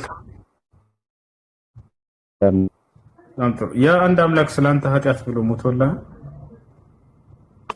በትክክል። በጣም ጥሩ። ከሞተው አምላክ ውጭ ሌላ አምላክ የለም? አብ አምላክ ነው አይደለም? አብ ወልድ መንፈስ ቅዱስ አምላክ ናቸው። ስለዚህ ሶስቱም ጥያቄ ነበር። በቃ መጠየቅ የፈለከው ለለፈው በሚል አይደለም ጠይቀኛለህ፣ ግን መጀመሪያ ጥያቄ ነበር። እሺ መልሳትና አፍሽር ይፈልጋል። ስለዚህ ያ አንድ አምላክ ሞቷል። ልብ በሉ፣ ከሞተው አምላክ ውጭ ሌላ አምላክ የለም። እሺ አብ አምላክ ነው አይደለም? አልሰማኝም እንዴ? አብ አምላክ ነው አይደለም? አልሰማኝም። አንድም ሶስትም ናቸው ይላል። ሚስጥረ ሥላሴ ሰፊ ነው። ስለዚህ በዚህ ጊዜያችን መጽሐፍ ላይ እንደሱ የሚል የለም። በአንድም ሶስትም ናቸው የሚል የለም። ከየት ነው ያመጣው? እሺ እኔ መጀመሪያ ልጠይቅህ፣ ትጠይቀኛለህ አንተ እኮ መልሰው እንጂ ይሄን ጥያቄ ችግር የለም ትጠይቃለህ እኮ። ልጠይቅህና ምንም ችግር የለውም እኮ አንተ ምን ትማከርና ችግር የለም ትጠይቃለህ። ልጁ ባለ ላይ ወጣው አምላክ ውጭ ሌላ አምላክ አለ የለም? የለም አልኩህ እኮ። አብ አምላክ ነው። ይሄን መለስክልኝ አይደለ? ቆይ ገና ነው። አብ አምላክ ነው አይደለም? አንድም ሶስትም ናቸው። አብ አምላክ ነው አይደለም ነው ጥያቄው። አሁን አብ አባትም አምላክም ነው። በጣም ጥሩ። ስለዚህ ያልሞተ አምላክ አለ ማለት ነው። ታች የሞተ አለ አይደለም? እና አብ ሞቷል አልሞተም? አምላክ ነው ብለኸኝ። አብ በስጋ ሲገለጥ ወልድ ይሆናል ማለት ነው። አብ ነው የመጣው ምድር ላይ በስጋ የተገለጠው ወይንስ ልጁን ነው የላከው? አብ በመንፈስ ቅዱስ ማለት ነው። አብ ወልድ መንፈስ ቅዱስ ልጁን ላከው። ስለዚህ አብና መንፈስ ቅዱስ አልሞቱም አይደል? አብ መጣ ልንገርህ፣ ወልድ ላይ ና አብም መንፈስ ቅዱስም አንድ ላይ አሉ። ገባ? ስለዚህ አብም መንፈስ ቅዱስም አብረው በወልድ ላይ ተሰቅለዋል ማለት ነው አይደለም? እንደዛ አይደለም። ስለተሰቀለው አካል ስጠይቅ አንተ አንዱ ነው የተሰቀለው፣ ከተሰቀለው አምላክ ውጭ ሌላ አምላክ ብለህ ነበር። እንደገና ደግሞ አብም አምላክ ነው አልክ እኮ። ያልተሰቀለ አምላክ አለ ማለት ነው። ወልድም አምላክ ነው፣ መንፈስ ቅዱስም አምላክ። ስለዚህ ያልተሰቀለ ሌላ አምላክ ነው የሚባለው ሚስጥረ ሥላሴ በዚህ ምክንያት ነው። አንድ ጥያቄ ልጠይቅ አንቺ ቀስፈል ይሄ ወዴት ነው የምትሄደው? ያልተሰቀለ ሌላ አምላክ አለ ማለት ነው አይደለ? የለም። አብ ተሰቅሏል አልተሰቀለም? እንዴ አብ ማለት ወልድ ነው። ተው። ስለዚህ አብ ወልድ ደግሞ ተሰቅሏል፣ አብም ተሰቅሏል ማለት ልጁ ነው። አሁን ኮንሰፕቱን ይኸውልህ፣ አይዲያውን መጽሐፈ ትርጓሜ ይባላል። እናንተ በራሳችሁ ነው የምትፈቱት። ስለዛ ነው አልፈታንም ይላል። ያልሞተ አምላክ አለ፣ የሞተ አምላክ አለ። ስለዚህ ሶስት አማልክቶች ነው ብታመልከው ማለት ነው። አንደኛ የሞተ አንድ ጥያቄ ልጠይቅህ። እሺ ነው? አይ ጠይቅሽ። ልጅ ያለን ጥያቄ ልጠይቅህ። ጠይቀኝ። እሺ እብነ ገባው ማለት ነው። ከነብዩ መሐመድ በፊት ማስረጃ አለ ወይ ብሏል። በቃ በጣም ቆንጆ ጥያቄ ማለት ነው። የምን አይነት ማስረጃ? ሃርድዌርም ቢሆን ሶፍትዌርም።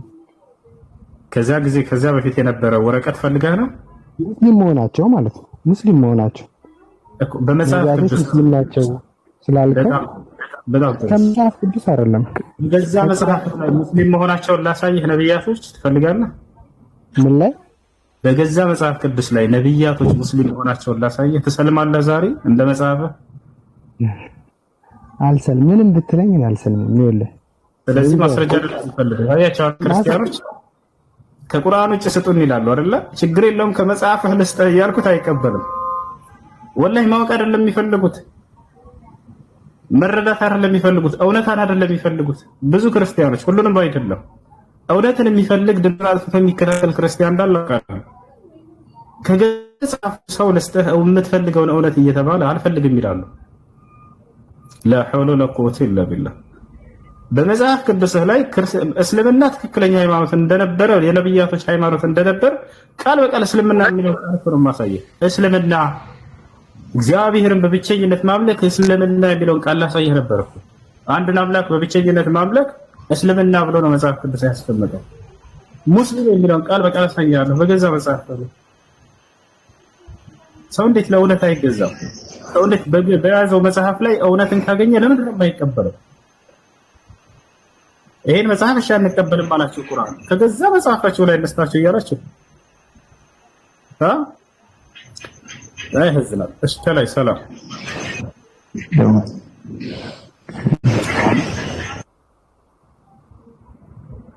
ሰላም ነው። አሎ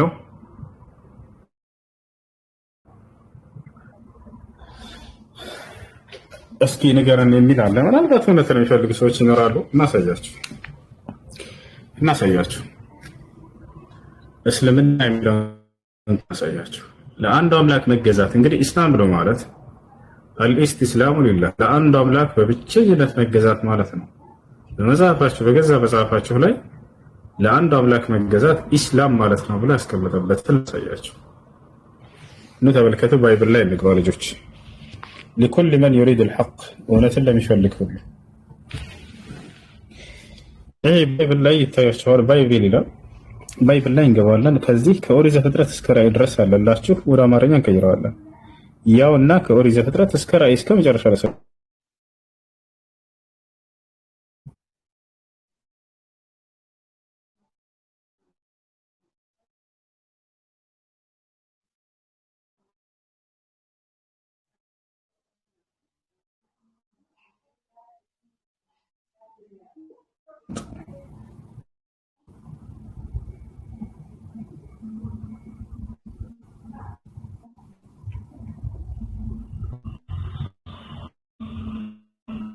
እሺ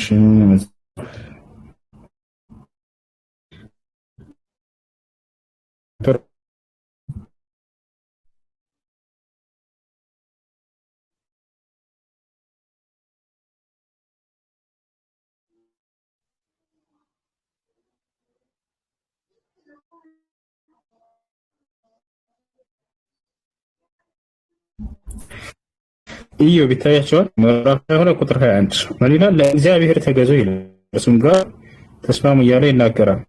አሁን ለእግዚአብሔር መገዛት ለአንዱ አምላክ መገዛት ምንድን ያሳየን የሚለው ላይ ትገባለህ።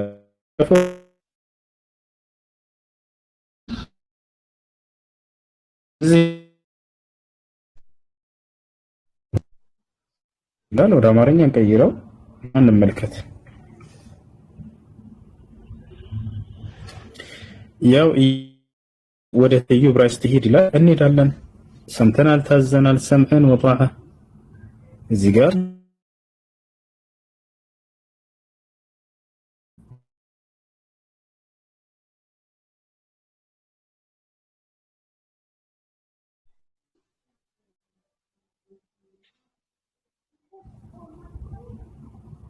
ይሄ ቃል ምን ይላል? እስላም ምን ማለት ነው? ለእግዚአብሔር መገዛት ያሰላም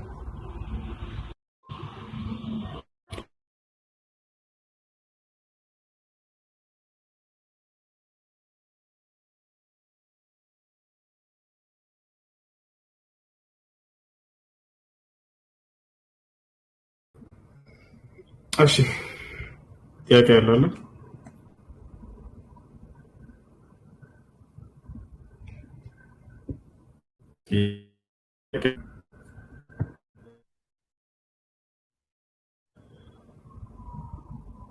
መጽሐፍ ቅዱስ አይደለም አንተ ወሬኛ ይላል። በጌታ ይስምላል መጽሐፍ ቅዱስ ሄዳችሁ የዕብራይስጥ ተመልከቱት። ቁጥፈውን ቀጥታ ወደ አማርኛ ቀይሩት። ምንም ሳትጨምሩ ሳትቀንሱ ያመጣላችኋል። ለአንዱ አምላክ መገዛት ማለት ኢስላም ማለት ነው፣ ሙስሊም ማለት ነው ብሎ አስቀምጦላቸው እያሳያቸው እኮ የነበረው እናንተ በራሳቸው እንድታዩት ነበረ። ብሉይ ኪዳን የተጻፈው በቋንቋ ነው፣ በዕብራይስጥ ነው። ቀጥታ ዕብራይስጥ ሄዳችሁ ወደ አማርኛ መቀየር ብቻ፣ ሌላ ምንም አያስፈልግም።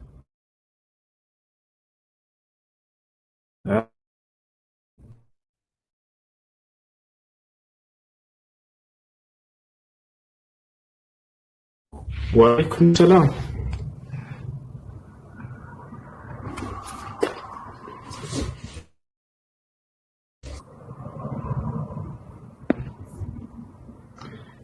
ይሰማችኋል? ትስማዑን ከላሚ ወላ ትሰማለህ? መርሐባ። እሺ የአማርኛው ለምን እንደዛ ላለም ይላሉ ኮሜንት ላይ ክርስቲያን ልጆች። የአማርኛው ላይ ሙስሊም ማለት ነው ብለው ከተረጎሙላቸውማ ስለሙ እያሏቸው ነው። እንዴት ብለው ማለት ብለው የሚተረጉሙላቸው ይሄን ማን እንደጠቁ ኢስላም ማለት ነው ብለው እንዲተረጉሙላቸው አማርኛው ላይ ሰለሙ ማለት ነው። ይክሮን ነው የተረጉሙላቸው። እናንተ በራሳችሁ ሄዱና የዕብራይስጡን ሄዱና ወደ አማርኛ ቀየሩት። እስላም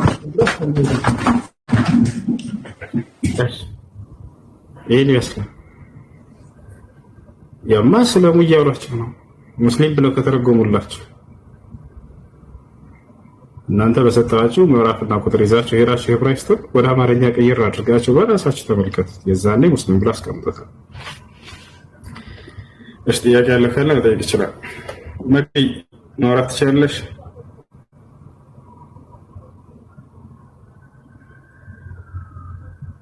አሎ እሺ ከላይ ያላችሁ ሰላማቲስ ታዲያ ለምን ቁርአን በአማርኛ ሆነም ቆየኩት ተርጉሟል አለ። ቁርአን በአማርኛ ተርጉሟል። በየትኛው ቋንቋ ተርጉሟል ታገኛላችሁ። ያው እሺ ልዩነት ምን መሰላችሁ? እኛ በአማርኛ አሳሰቱ አንድ ሰው ቁርአን ተርጉማለሁ ቢል ትርጉሙን በደንብ ስለምናውቀው እንይዘዋለን። እናንተ ግን ዕብራይስጡን አታውቁም አይደል? አንድ ከመካከላችሁ ገብቶ ዕብራይስተኛውን የሚያነብልኛል መጽሐፍ ቅዱስ የለም። እኛ ግን አረበኛውን ቁርአንን በደንብ እናነባዋለን፣ ትርጉሙንም እናውቀዋለን። አንድ ሰው አሳስቼ ተረጉማለሁ ቢል እዚህ ቢጽፍ ማንኛውም ተርጓሚ እንይዘዋለን። መሰረቱን ቁርአኑ ስለምናውቀው አረበኛ ነው ማለት ነው። ሰላም አለይኩም። እናንተ ግን ያንን እንደፈለጉ ቢተረጉሙባችሁ አታውቁም፣ አታነቡም። በዕብራይስተኛ ምናልባት ታላላቅ መምህሮቻችሁ ካልሆነ አላውቅም። ከታች ያለው እንደማያነብ ሰው የሚያውቁ እንደፈለጉ ይተረጉሙላችኋል። እታቸው ያ ነው። ሌላም ነገር በሳይስ ተረጋግጣ ሙሴና አሮን ወደ መካ ሄደው ሀጅ አድርጉ ተብለው ታዘው ነበር። እስካሁን ድረስ መጽሐፍ ቅዱስ ላይ አለ። ይሄ ጥቁሩ ድንጋይ እያሉ ቢሰሩላችሁ እዚያ ወደ መካ ሄደህ ሀጅ አድርግ ተብለው ሙሴና አሮን አምላክ አዟቸው ነበር። መጽሐፍ ቅዱስ ላይ አለ። ይሄን ማየት የሚፈልግ ካለ ሰየዋለ። ሙሐመድ የሚለውን ቃል በቃል ማየት የሚፈልግ ካለ ሙሐመድ የሚለውን ስም አሳየዋለሁ። ይፋቸው ያ ነው። ሐጅን የሚያደርጉ ብፁዓን ናቸው የሚል ቃል ማየት የፈለገ ሰው ካለ አሳየዋለሁ። ሐጅን የሚያደርጉ ብፁዓን ናቸው ይል ነበር ዳዊት አለ መጽሐፍ ላይ እስካሁን ድረስ።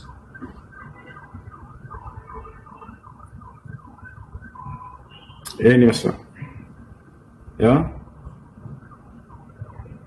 ይሄን ይመስላል። ወደ መካ ሄዳችሁ ሐጅ አድርጉ የሚለውን ማየት የሚፈልግ ካለ አሳያቸዋለሁ።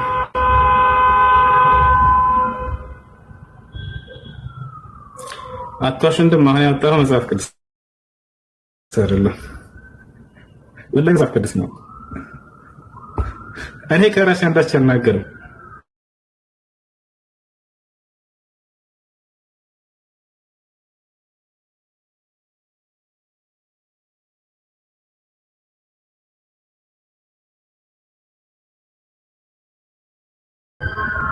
በእስልምና የሰውን አይብ ማውጣት ወይም ደግሞ የአንድ ሰውን አይብ ማውጣት ወንጀል ነው ይባላል። የሰው አይብ ማውጣት ወንጀል ነው። የአንድን ሰው አይብ መደበቅ አለብን ምናምን ማለት በደንብ ባላውቀውም እንደዛ ይባላል አይደል? ግን ደግሞ አሁን ባልና ሚስቶች መሀል ባል ከሌላ ሰው ጋር ግንኙነት እንዳደረገባት አውቃ ያንን ለቤተሰብ ብትናገር የዛ ሰው አይብ አወጣሽ ነው የሚባለው? በጣም ጥሩ። እሺ አሁን አዳምጪ መልሱን። እሺ الغيبة لا تجوز إلا في ستة كما قال الإمام النووي رحمه الله تعالى مستنبطا من كلام الله وكلام رسوله صلى الله عليه وسلم. ሐሜት አይፈቀድም፣ ነገር ግን በስድስት ነገራቶች ላይ ሐሜት ሊባል አይችልም ይላሉ።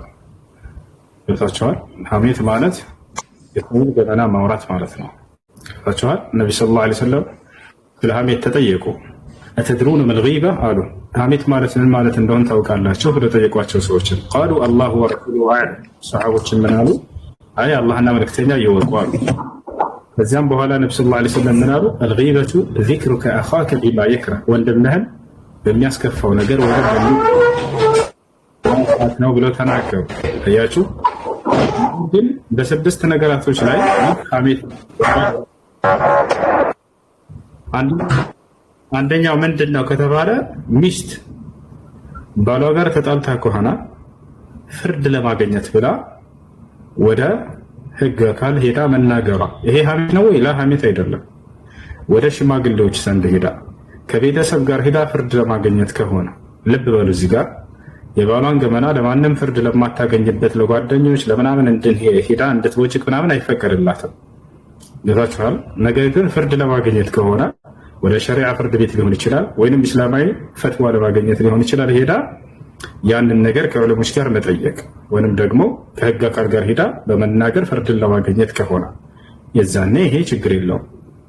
ለዚህ ማስረጃ በነብዩ ሰለላሁ ዐለይሂ ወሰለም ዘመን ሴቶች እየመጡ ይጠየቁ ነበር።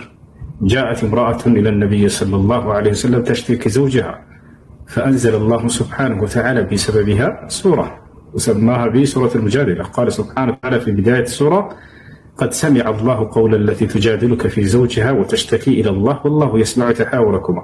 هناك الله سبحانه وتعالى سموتها يقربت سيتا اسملكته للصواب مرسل يبنيهون قرآن الله ورضا ወደ ነብዩ ሰለላሁ ዐለይሂ ወሰለም ጋር መጣ ባሌ እንዲህ አደረገኝ ምናምን ብላ ስትከስ ጊዜ ማለት ነውና ፍርድን ለማግኘት ከሆነ ችግር የለውም። ፍርድን ለማግኘት ከሆነ ችግር የለውም። በዚህ ነገር ላይ ይሄ ሀሜታ ይባላል። ምሽት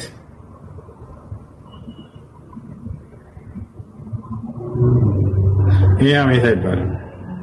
ግን ምንም ነገር ለማያገኙ በተለይ እዚህ ሶሻል ሚዲያ ላይ ስለባላቸው ገመና የሚያወጡ ሰዎች ወላሂ በጣም ትልቅ ወንጀል ነው።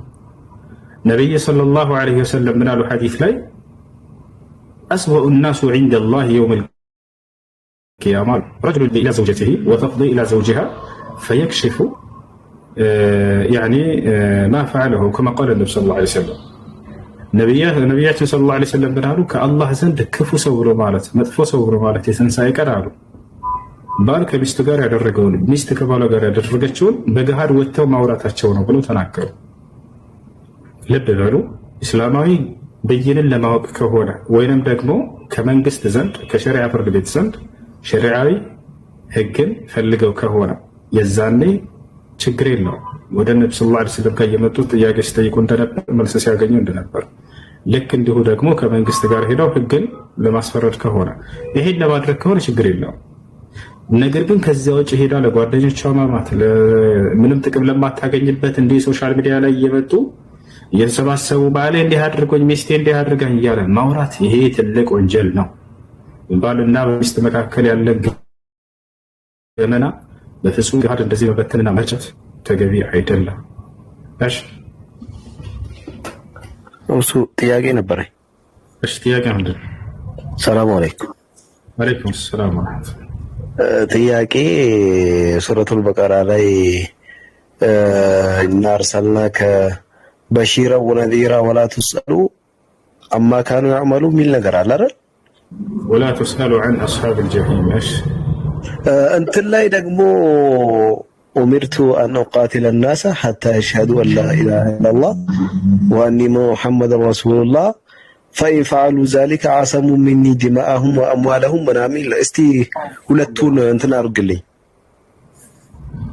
እሺ የሚገናኝ አይደለም በነገራችን ላይ إنك بالحق بشيرا ونذيرا ولا تسأل عن أصحاب الجحيم إنا أرسلناك نالك نهل بالحق بأولت بشيرا ونذيرا أبصارنا أسفراري وإنما استنقاكي أدركي الناس بسرط بمندنا بجنة الله لما نسوا الناس تركبتك مندنا كجهنم الله لك رسو ولا تسأل عن أصحاب الجحيم سلا جهنم سوي ساتطيق مالاتشو يا مالت أنت سهلت سايقبل كرتو ولا جهنم يقباسو بكهرة مكلات أنت سلا ذات تطيق ما بشر يالاتشو الله سبحانه وتعالى نظالر برساتشو بديتا مندنا ما درسنا الله بلينا بوتالا فإنما عليك البلاغ وعلينا الحساب لا بانت لا يالبه قديتا أدرس يالكون ما درسنا بأني لا مرمر ودكو بأني لا ينالا يطال واقاتشو لبساتشو الله سبحانه وتعالى نائها يعني أمرت أن أقاتل الناس حتى يشهدوا أن لا إله إلا الله فإنهم أطاعوا لذلك عصموا مني دماءهم وأموالهم إلا بحق الإسلام الملو للانا سوتشن እንድጋደል ወይንም እንደዋጋ ታዘዝኩኝ ከአላህ በስተቀር ሌላ አምላክ የለም ብለው እስኪመሰክሩ ድረስ ይላል። ይሄንንም ከታዘዙና እሺ ካሉ ግን ከእኔ ደማቸውና ገንዘባቸውን ጠብቁ በኢስላም ግዴታ የሆነባቸው ነገር ሲቀር ብለው የተናገሩት ሐዲስ ነው። እሱን ሐዲስ እስኪ በደንብ እናብራራው። ብዙ ጊዜ የሌላ እምነት ተከታዮች እስካላመኑ ድረስ ተዋጉ የሚል መልእክትም የሚነዙበት የሆነ ሐሳብ ስለሆነ ሐዲስ ስለሆነ ምን ለማለት ነው? ኡሚርቱ ታዘዝኩኝ አን ኡቃቲለ ናስ ሰዎችን ልጋደል። ኡቃቲልና አቅቱል የተለያዩ ናቸው። አን አቅቱለ ናስ ቢሆን ሰዎችን እንድገድል ማለት ነው። ሁለተኛው ግን ሐዲሱ ምንድነው? ኡቃቲል እንድጋደል ማለት ነው። መግደልና መጋደል ይለያያሉ? ይለያያሉ። መጋደል ማለት በሁለት ጸበኞች ጠላቶች መካከል የሚደረግ ፋይት ነው፣ ግጥሚያ ነው። እሺ ሁለት ተቃራኒ አካሎች ያሉ በእነርሱ መካከል የሚደረግ መገዳደል፣ ይሄ መገዳደል ይባላል። ገብቶሃል አይደል? ይሄኛው ግን ምንድነው? መግደል ከተባለ ያኛው ሊገድልህ አልፈለገም፣ ሂደህ መግደል ነው ይሄኛው። ታዲያ ሐዲሱ ላይ ምንድነው? መጋደል እንጂ መግደል አይደለም የሚለው። ታዲያ መጋደል የሚለውን በምን መልኩ ነው ያስቀመጠው ኢስላም ከተባለ ሊጋደል የመጣን አካል ነው የምትጋደለው። አየህ አይደል? አላህ በቁርአን ላይ ይላል ወቃቲሉ ፊ ሰቢልላህ الذين يقاتلونكم على እነዚያን የሚጋደሏቸውን ተጋደሏቸዋል። ስለዚህ ሊጋደል የመጣን አካል ነው። ታዲያ ሐዲሱ ምን ለማለት ነው? አንድ ነብይ ኢስላምን ያስተላልፋል በሆነች ሀገር ላይ አይ አታስተላልፍም ብለው ቆመው እንደዚህ ሰዎች እንጋደላለን ካሉት በዚያ ላይ ያ ነብይ ሊጋደል ታዟል፣ ሊከላከል ከራሱ ታዟል። ገብቶሃል አይደል? الناس ሲል እዚያ ቦታ ላይ አጠቃላይ ሰዎችን ሁሉ ለማለት ነው ወይ? ላ አይደለም። طائفة من الناس ከሰዎች የሆኑ ጭፍሮች ለማለት እንጂ አጠቃላይ ሰዎችን አይደለም። ሰዎች ሁሉ እንድጋደል ታዘዝኩ ይላ አይደለም። አማኞች አሉ፣ በእነዚያ መካከል ህፃናቶች አሉ፣ ሽማግሌዎች አሉ። እነዛ አይመለከትም። እጋደላለሁ ብሎ የመጣን አካል ብቻ ነው የሚመለከተው። አየህ ነብዩ ሰለላሁ ዐለይሂ ወሰለም በሌላ ሐዲስ ላይ ሰራዊቶች ሲልኳቸው ጊዜ ለጂሃድ ምን ይሏቸው ነበር? لا تقتلوا طفلا صغيرا شيخا كبيرا ولا شيخا حرما ولا امرأة ነብዩ ሰለላሁ ዐለይሂ ወሰለም ምን አሉ? አደራ ሴቶችን እንዳትገሉ፣ በጦር ሜዳ ላይ ህፃናቶችንም እንዳትገሉ፣ ሽማግሌንም እንዳትገሉ። በሌላ ሐዲስ ላይ አደራ ቀሳውስቶችንም እንዳትገሉ፣ መነኩሴዎችንም እንዳትገሉ፣ በቤተ አምልኮ ላይ የተቀመጠን ቄስ እያሉ ሁሉ ተናግረዋል። ወላ ቂሲሰን ፊ ሶማዕቲሂ መነኩሴዎች ለብቻቸው ገንጠል ብለው የሚቀመጡባት ቤተ አምልኮ አለች አይደለ? አደራ እንደ አይነት ቄስ ብታገኙ እንዳትነኩብኝ አሉ ነብዩ ሰለላሁ ዐለይሂ ወሰለም። አያችሁ? ታዲያ ምን አይነት ነው ተጋደሉ ያሉት? ያኒ ሊጋደል የመጣን አካል ብቻ ነው። ወቃቲሉ ፊ ሰቢልላህ الذين يقاتلونكم እነዚያን የሚጋደሏችሁን አሉ።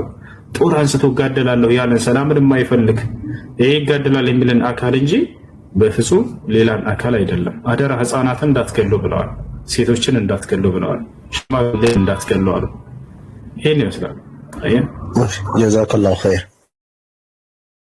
ወያኩ ውሸት ይላል። እስከ ዛሬ ስትሰማው ከነበረው ተቃራኒ ሆነብህ አይደለ? እስላም ጨፍጫፊ ነው ብሎ ጭንቅላትህን ሞልተውሃል አይደለ? እኔ ጋር ስትመጣ ደስታናል ያ እኔ አልዋሽም። እኔ ከራሴ አንዳች አልናገርም። እኔ የምናገረውን እዚህ ጋር ይሄንን አሳየኝ ማየት ፈልጋለሁ ብላችሁ ብትጠይቁት ላወጣ የምችለውን ነገር ነው የምነግራችሁ። ማንም ክርስቲያን እኔ ከተናገርኩው ንግግር የሰማው ነገር ካለ ይሄን የተናገርከውን አውጣልኝ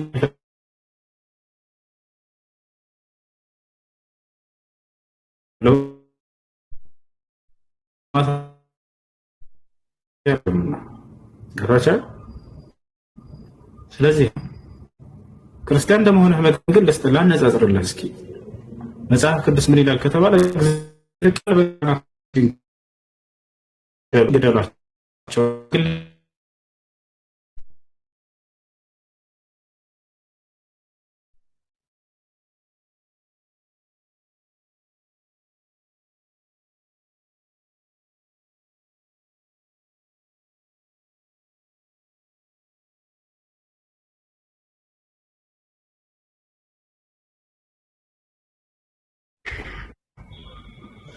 እንመልከት።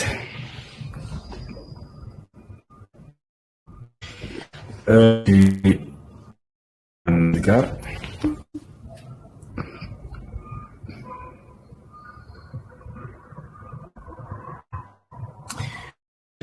እና ምን ይላል? ሽማግሌው እናቶችን ሴት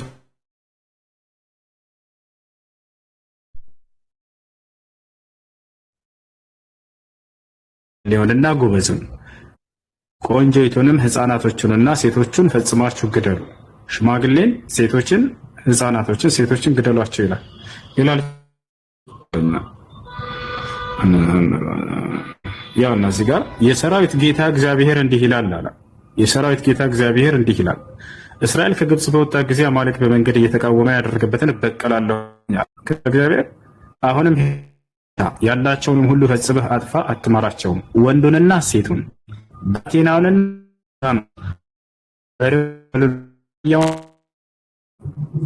ግደል፣ ብላቴና፣ ህፃናት፣ ሴቶች ግደሏቸዋል። አሁን ነቢዩ ሙሐመድ ሰለላሁ ዐለይሂ ወሰለም ሴቶችን፣ ህፃናቶችን፣ ሽማግሌዎችን አደራ እንዳትገሉ ያሉበትን ላሳያቸው።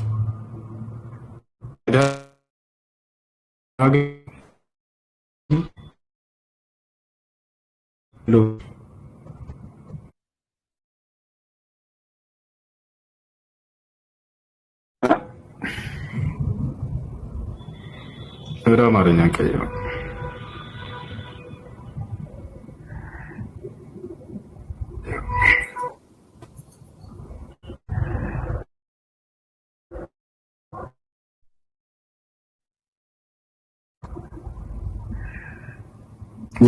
የአላህ መልእክተኛ ነብዩ ሰለላሁ ዐለይሂ ወሰለም ወታደሮቻቸውን በዘመቻ በላኩ ጊዜ ምን ይላሉ? ያ ነብዩ ሰለላሁ ዐለይሂ ወሰለም የሚሉትን ልጅን፣ ሴትን፣ ሽማግሌን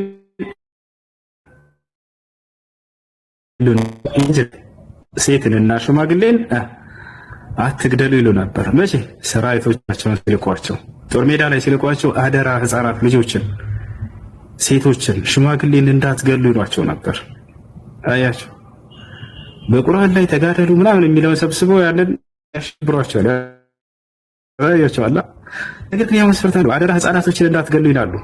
ሽማግሌን እንዳትገሉ፣ ሴቶችን እንዳትነኩ ይላሉ። ጦር ሜዳ ላይ ሴት ልጅ አትገደልም፣ ነውር ነው በፍጹም። ሴት ልጅ፣ ሽማግሌ፣ ህፃናትን እንዳትገሉ ይላሉ። ይሄ ነው።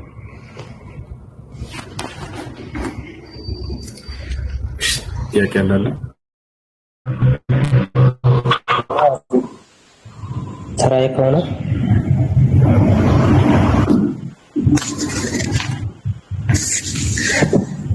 እኔ ልጠይቅህ።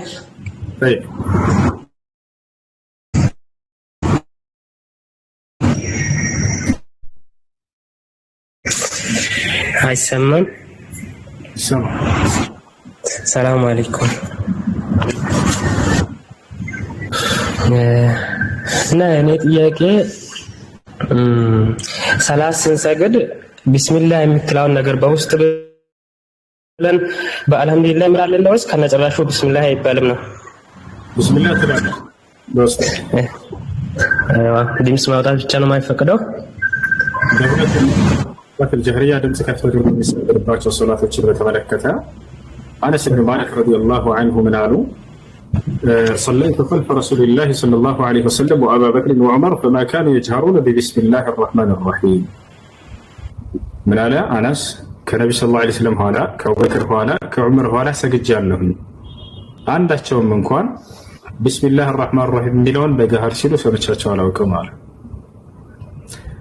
قال أبو هريرة بسم الله رب الرجوع في الصلاة السوء ألف ندبره على مشكل صار سلزي በዘውትር ሊደረግ የሚገባው በስር ነው። ኢማሙ በድብቅ ነው ያንን በውስጡ ይላል። ማእሙሞችም በድብቅ በውስጣቸው ይላሉ።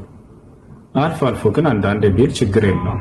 ወሬራ በገለጸ ሐዲስ ነብዩ ሰለላሁ ዐለይሂ ወሰለም አልፎ አልፎ እንዳሉ ገልጿል። እሺ ሹክራን። አንድ ጥያቄ ያለች ሌላ ሰዓት ካለኝ ብዙም እንትን ሰዓትና አስር ላይ መላእክቶች ይፈራረቃሉ። እንደዛ ነው የሰራነውን ስራ መዝግቦ ይፈራረቃሉ ተባለ። እኛ አሁን ለምሳሌ ሱፊ ሰላት ከሰገድን በኋላ አስሯን በሰዓቷ ካልሰገድን ቀን ሙሉ ወይም የሰገድነው ሰላቶች ተቀባይነት የለውም ነው? من ترك صلاة العصر حبط عمله النبي صلى الله عليه وسلم የአሱን ሶላት የተወሰው ሰው ሁሉ ይታበሳል አሉ። አልኮሆል ብሎ ሰውየው ከተወ ሶላትን ማለት ነው። ነብዩ ሰለላሁ ዐለይሂ ወሰለም ማለት አንዴ መረጋጋት በሰዓቱ ወይም አርፍቼ ቢሰግድ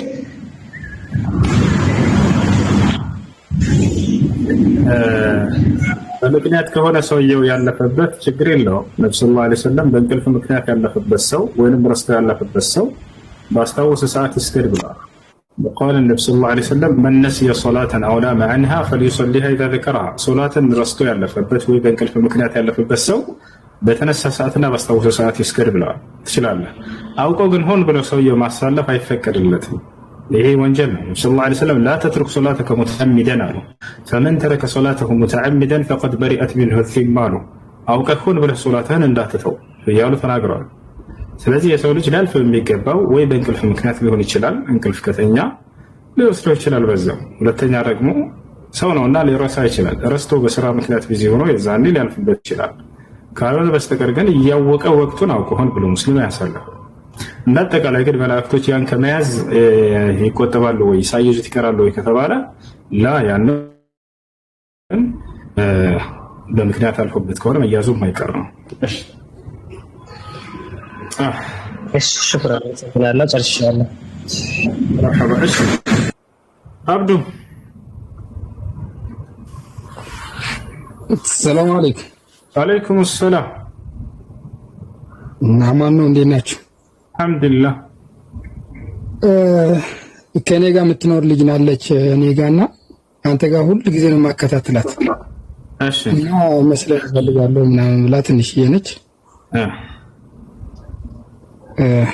ኦኬ አናግር። ሄሎ ወይ ሰላም፣ እንዴት ነሽ? እግዚአብሔር ይመስገን። እንዴት ነህ? አልሐምዱሊላህ አለ። እስልምናን መቀበል ፈልገሽ ነው? አዎ። እሺ እስከ ዛሬ ስናስተምር ስትከታተይ ቆይተሻል? አዎ። እሺ ያውን ቃል አብረሽኝ የተከተልሽ በይ። የምለውን ቃል አብረሽኝ የተከተልሽ በይ። እሺ አሽሀዱ አላ ኢላሃ ኢላላህ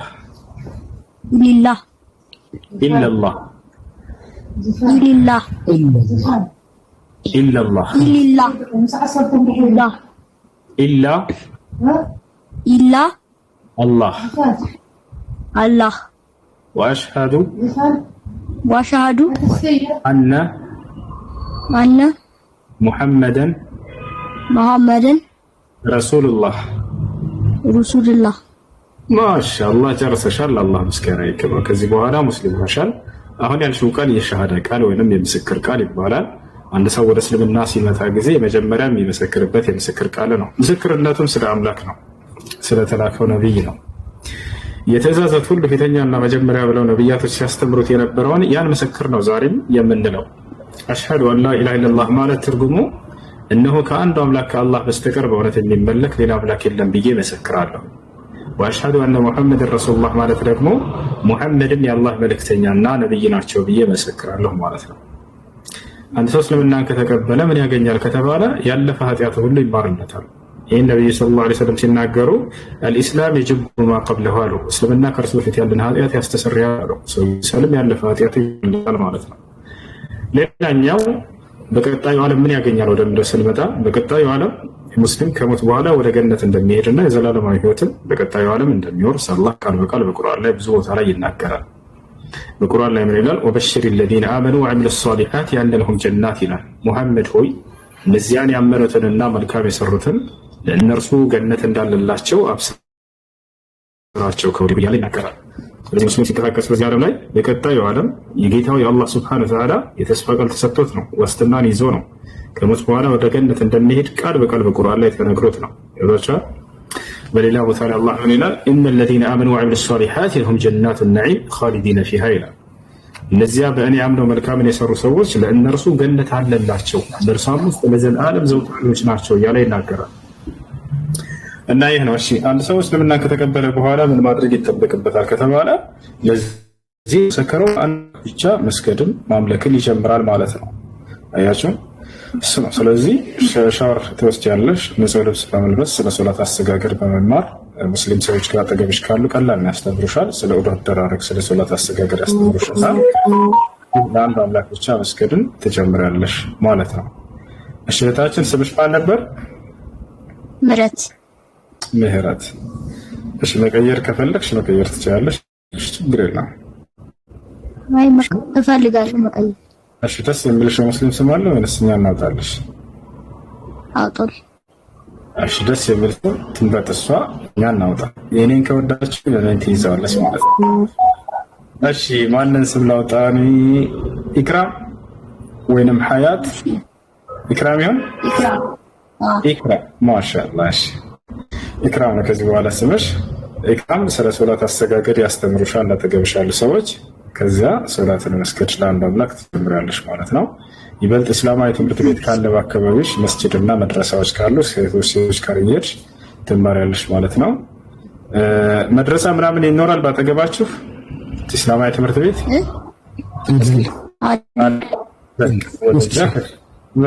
ከሴቶች ጋር እየሄደች እዛ እንድትማርና ሶላትም እንድትጀምር አድርጓት። ይበልጥ ደግሞ እስላማዊ ግሩፕ ምናምን ያስፈለገ እገዛ እንዲሆናት ከላይ ያለችው ዚክራን ፎሎ አድርጓትና እሷ ታገኛት ታስተምራታለች። እሺ እሺ ናይ مرحبا مرحبا شكرا عفوا ماشي يا قال لي قدر. السلام عليكم. عليكم السلام ورحمة الله وبركاته. በጣም አመሰግናለሁ እሱ ወንድሜ ስለቀጠል ድሮን ስለሰጠኸኝ። مرحبا. እናማ በጣም ትለያለህ። አላህ ይጠብቅ። ይህ ጥያቄ ማለት ነው። እሺ በ16 ዓመቴ ባል አግብቼ ነበርና ማለት አላቅም ስለ ትዳር ምንነት ምናምን አላቅም።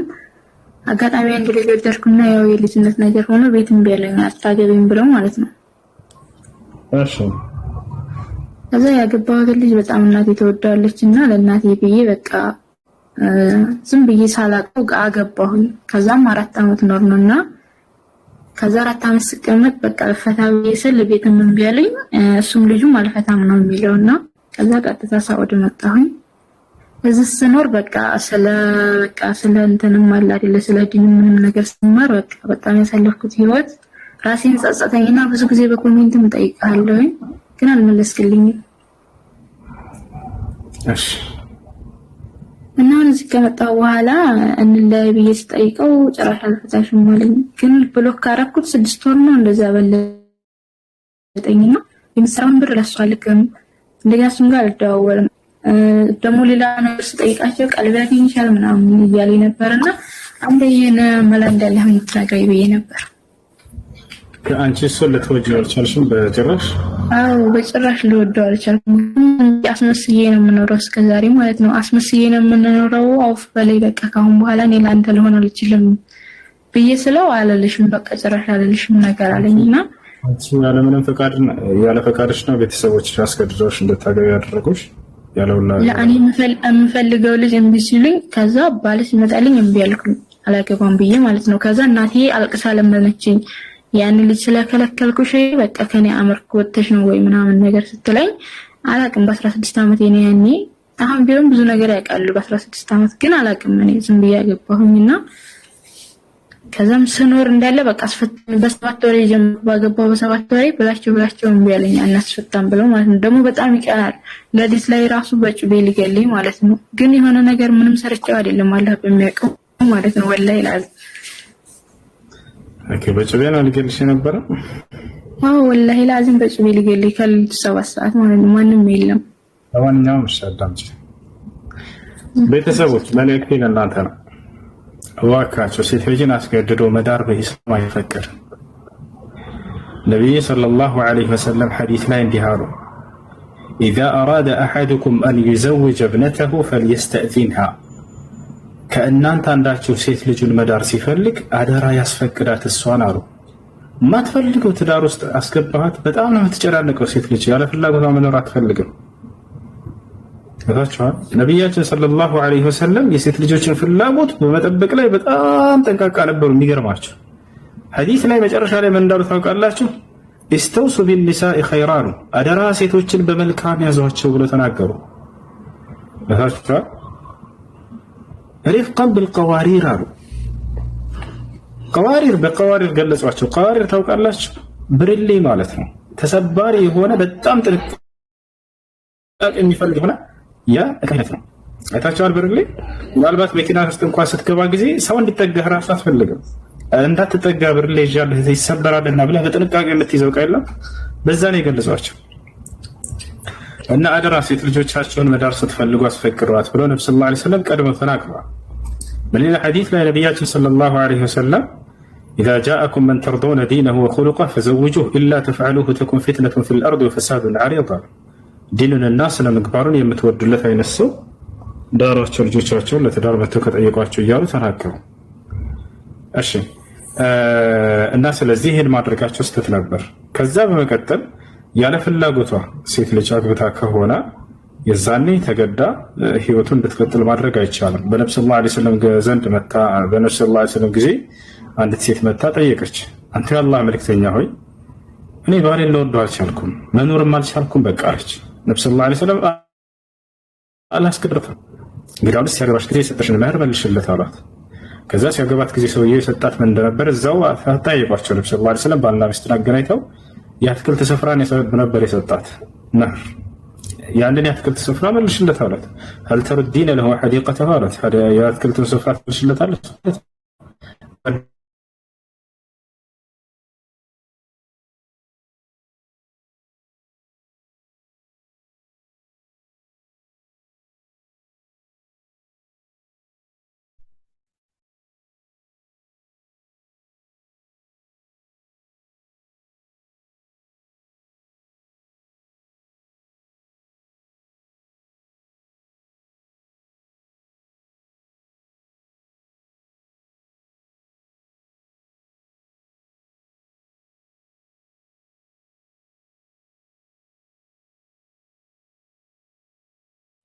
ገንዘብ አንቺ የምትሰሪው ገንዘብ ለሁለት ነው የሚከፈለው።